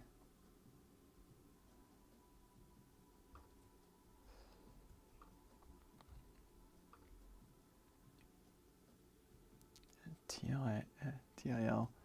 That was a project I had. I can't remember what that was for, but we're going to not do anything with it. I don't know why I care so much. Heck, those things can stick around. I don't care. Okay. Domains. Let's see. Now, you go to domains.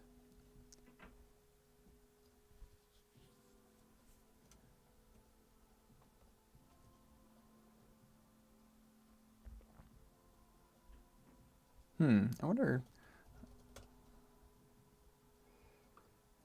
Let me just bring this over here real quick. Kind of have a feeling that I could do this myself. I should bring these in here.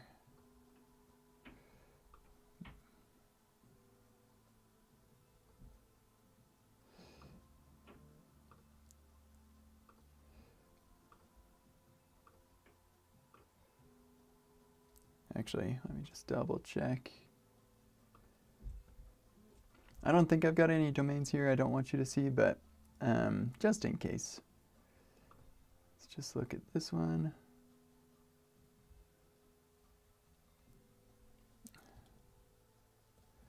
Is there a help center? Here we go.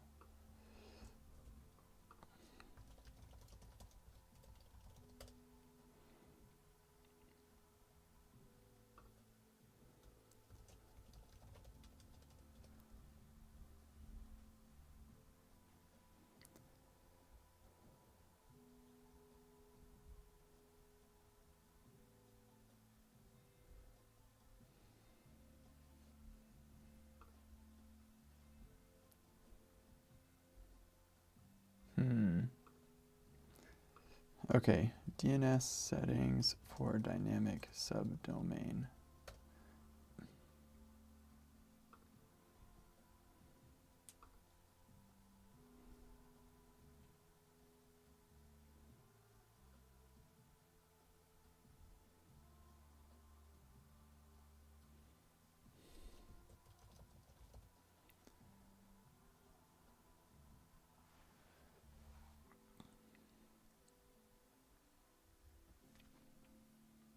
That's not what I want.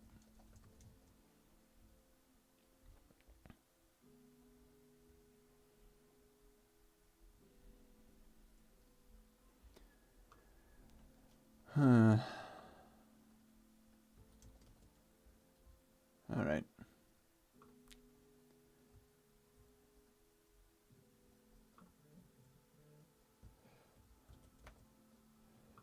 Let's just see.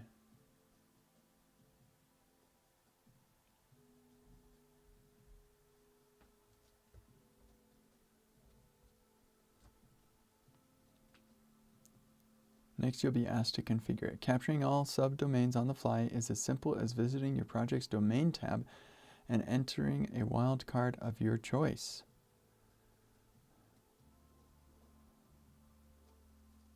I don't get it.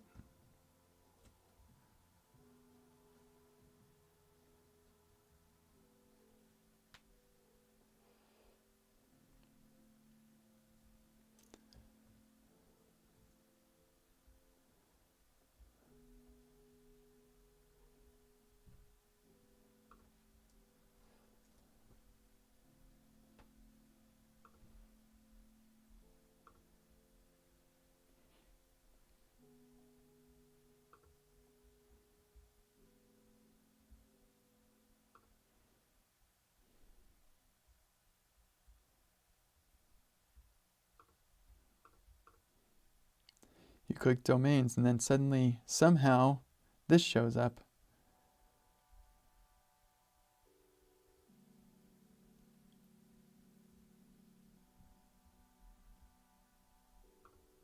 Okay, 1 second.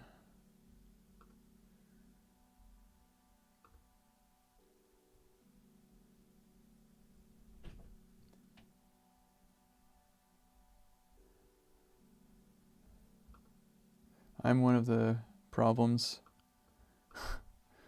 Still running on the old Zeit stuff. Oh, they are still on there.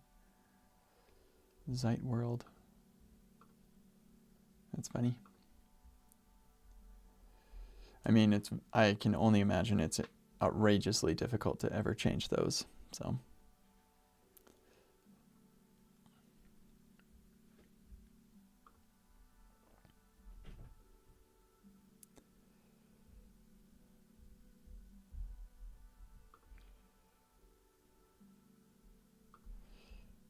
would you just do like star?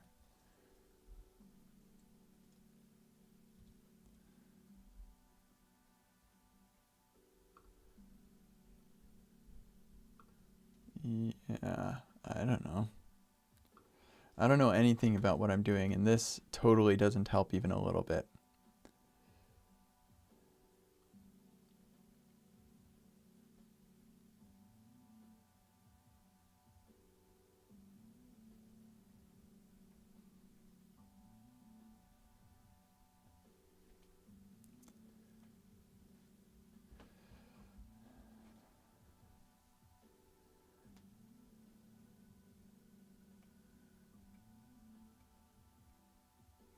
Entering a wildcard domain of your choice.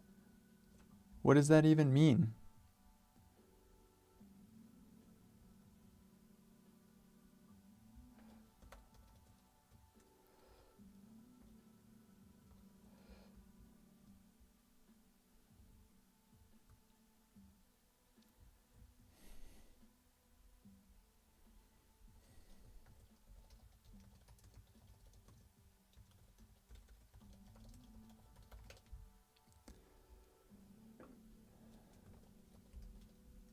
Okay, here we go. There we go.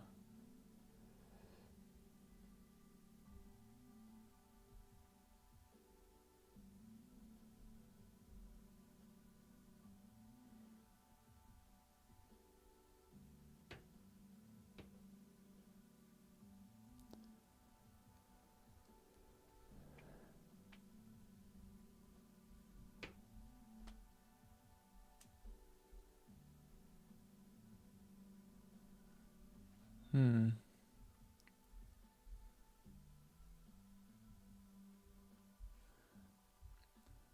can. How the heck do you do that?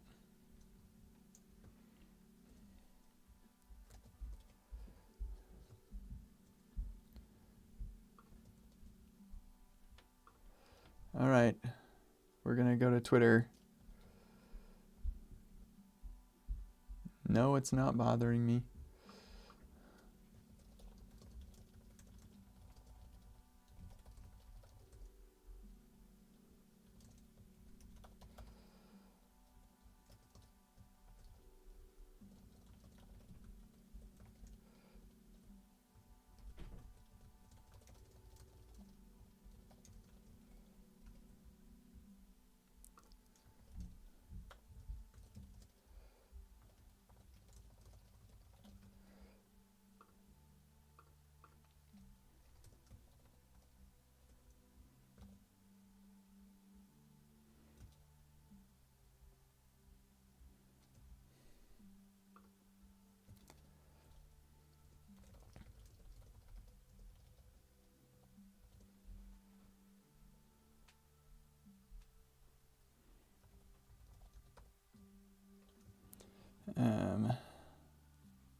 Oh, maybe I can do it with my preferred domain provider.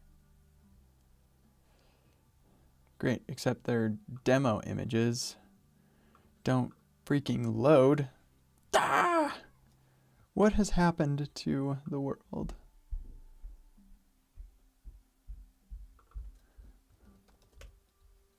Okay, well, sure then. Good thing I'm a programmer capable of doing this sort of thing.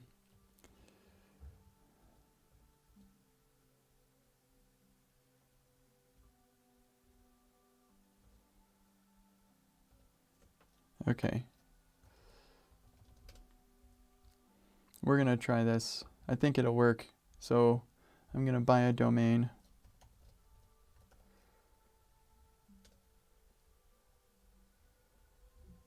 Oh good, localhost.me is still available.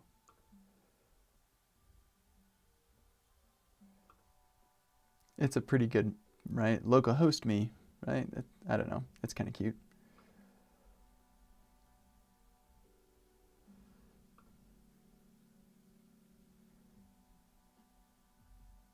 Go to dashboard. There we go.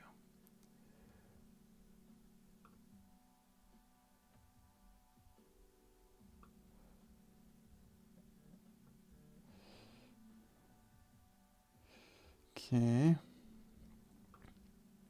So then we manage DNS records. And we say, so here, actually, first of all,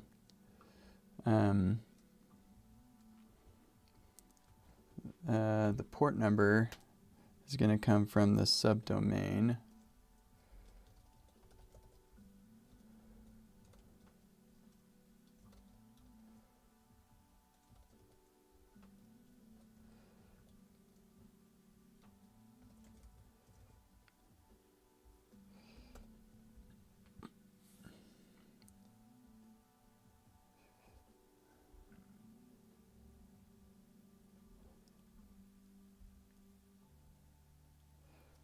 Host. Okay, hold on a second.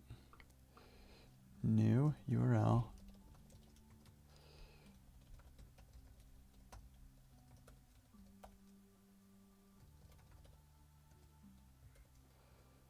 Okay, so the easiest way to get that, here, let's add a port.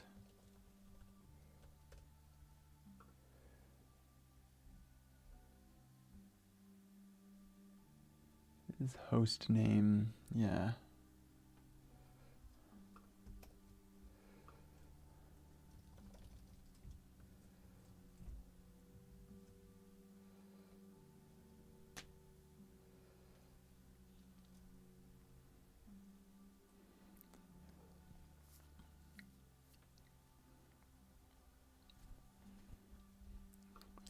If I say, yeah, y'all can barely see that, huh? Sorry.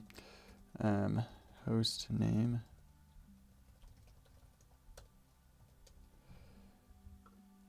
That changes all the other things, yeah. So I can just get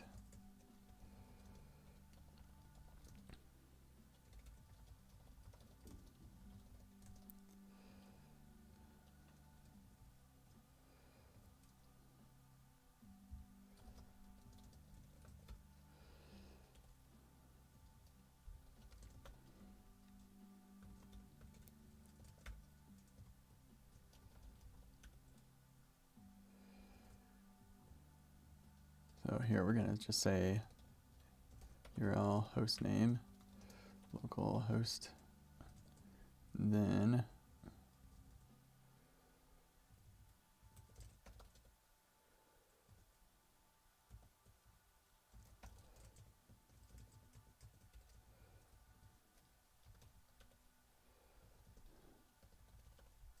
we'll default it.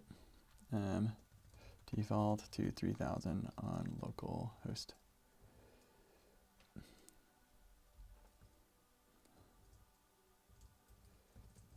Yeah, that'll be confusing because the whole project is about localhost when developing locally.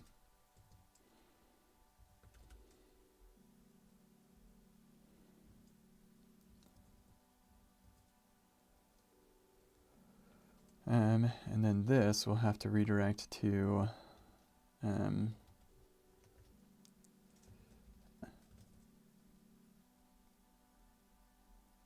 really it's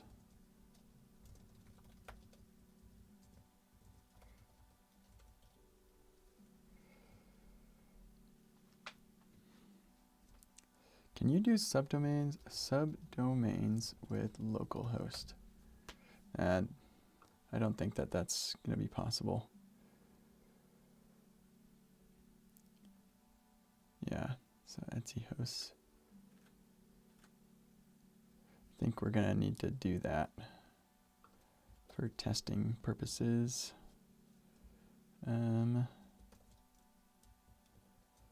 Whoops. I don't know if I want to show that on streams. I'm not sure if there's anything in there that you shouldn't see. So we're going to just do this. Etsy hosts. Yeah, I didn't think I put anything in here. So, oh, I forgot. I need to sudo that. Oops.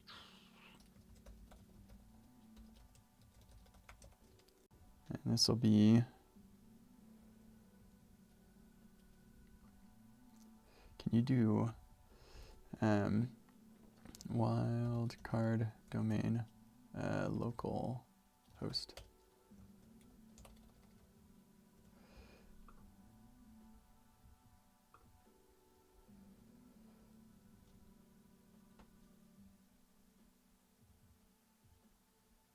Oh. Oh, whoops. Sorry. Man, I've not been looking at the stuff here. Ah, my goodness. Thank you. I'm so sorry I didn't look. Good grief. Sorry about that. I just, let's see, full view. There we go. Just was not paying attention. Man, what a annoyance for myself. I'm sorry, I'm annoyed at myself.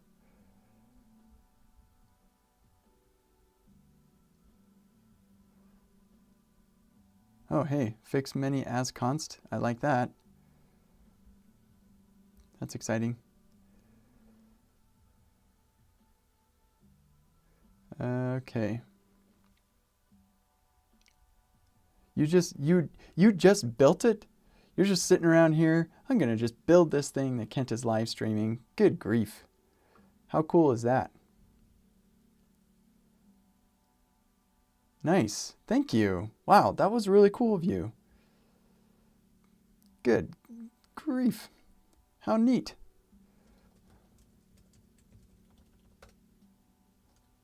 Holy smokes. That's so rad. Okay, so let's, okay, thanks. I don't even know, like I'm at a loss for words. That is so cool.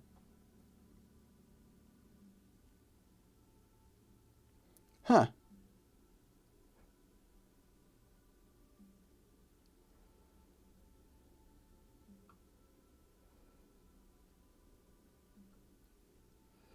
Well, okay, we'll just go with that then. All right, I wonder, can you do a wildcard with Etsy hosts? Wildcard, Etsy hosts.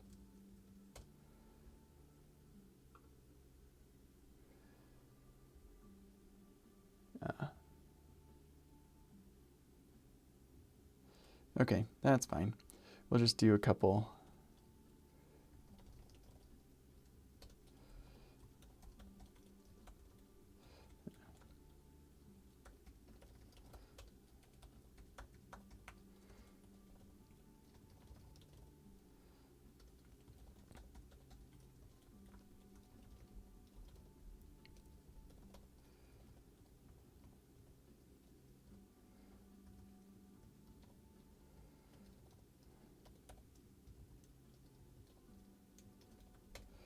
Okay, so now I should be able to go to 3000.localhost port 2999. Sweet, that worked. That's nice. And now, with the power of your amazing project, thank you. Good. That's so cool. That was so nice of you. I'm so sorry that I completely ignored you.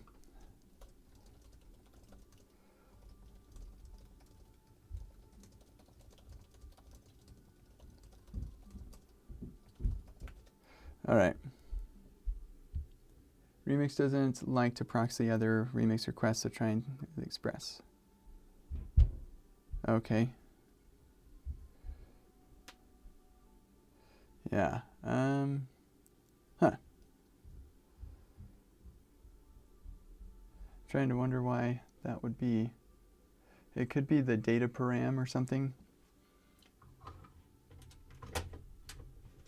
Yeah, it seems to me that this would probably be better outside of Remix. Maybe even just like regular HTTP. I wonder. Well, I'm going to leave that up. And I'm so sorry.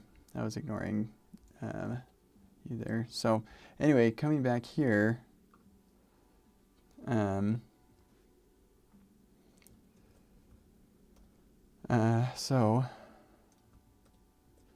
Okay, well,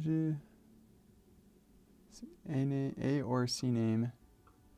Hold on, let me take a look at something really quick. I'm gonna look at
I'm just looking at some DNS records and stuff.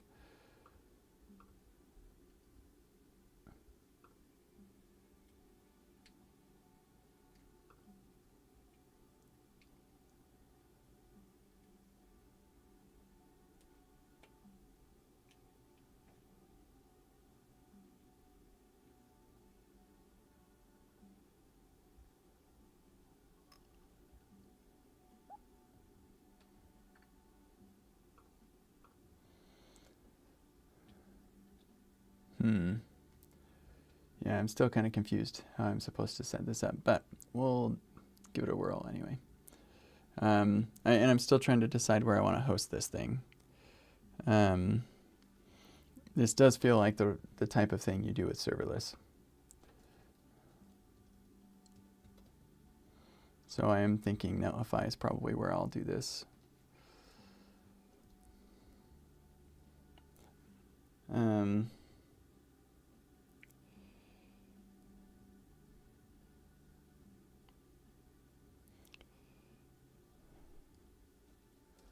And oh yeah, we do need to still figure out how to do the WebSocket stuff too. So maybe one of those other packages would be good.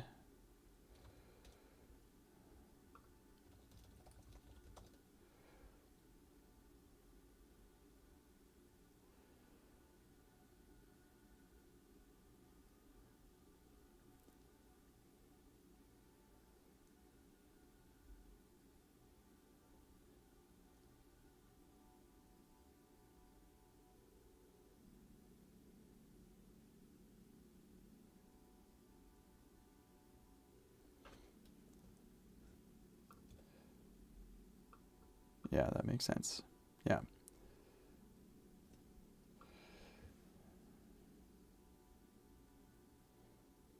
Well, those requests should succeed, or let's see.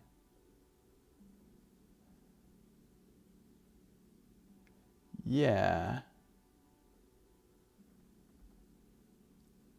Wait a second, how do I plan on doing this?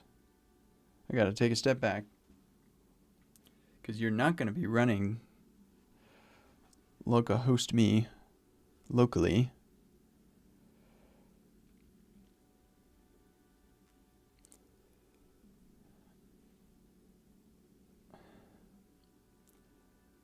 How was I ever planning on this working?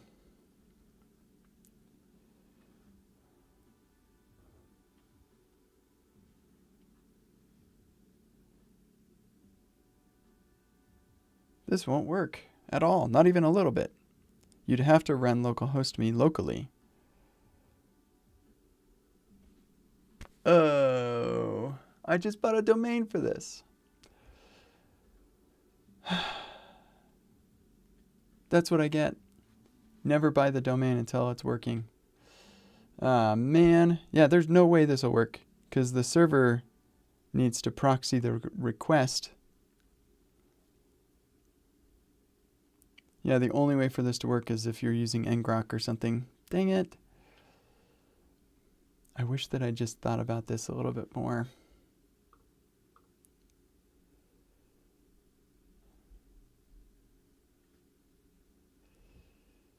Well,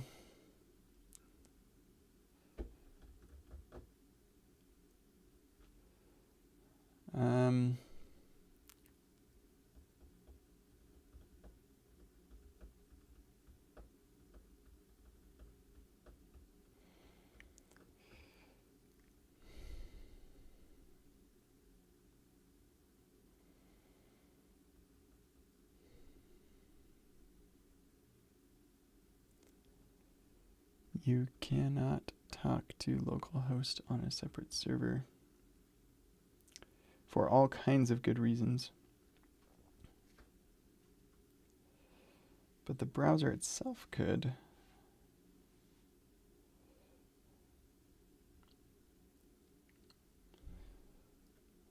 Like if I'm sitting here, I can do a fetch.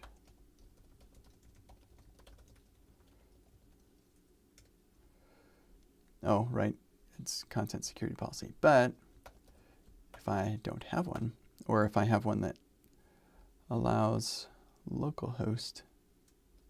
Do I not have anything running there? No. What? Why did this fail? All right, whatever. We go to a site. Localhost 4000, 4001. Boom.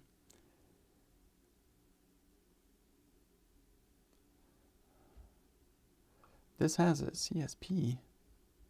Who set that up?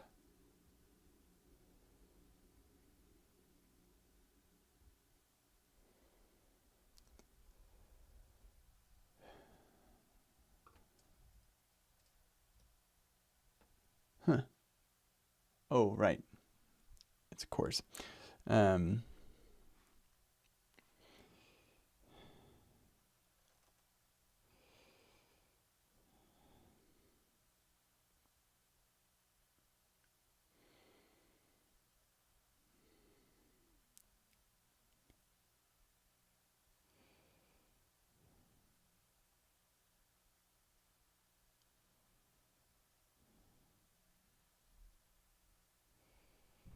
Just trying to think.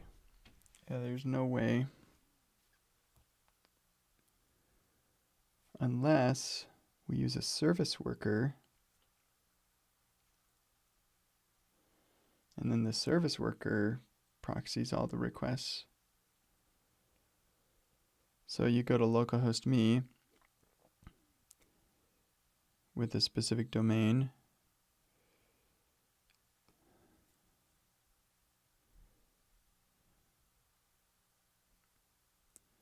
And it installs a service worker that can make requests to, I think that might be possible. So maybe, just maybe, the purchase of that domain was not in vain. And we will look at this some more tomorrow. I think that might be possible. Service worker, yep.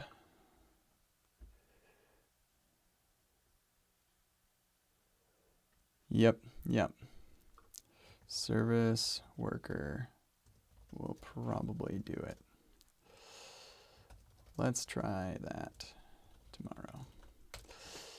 I mean, if you want to do it yourself and just like play around with it, be my guest. But I'm not going to ask you to do a bunch of work for me. I can work on that tomorrow or maybe tonight. We'll see. All right. Thank you so much. I, again, apologize for ignoring the chat. I don't apologize for ignoring the YouTube chat because that's just garbage, but I do apologize for ignoring this chat. And so that was, sorry, the people on the YouTube chat are not garbage. It's the bots and spammers that are garbage. They're not garbage. Those people are people, and we care about people, but they're doing garbage things, and I would love for them to stop so that we could just use YouTube chat and it would work. But anyway, again, thanks so much for playing around with this and even freaking deploying it. That's so cool. Yeah, I think this might work with the service worker. I hate service workers. Okay, thanks a lot. We'll see you all tomorrow. Bye.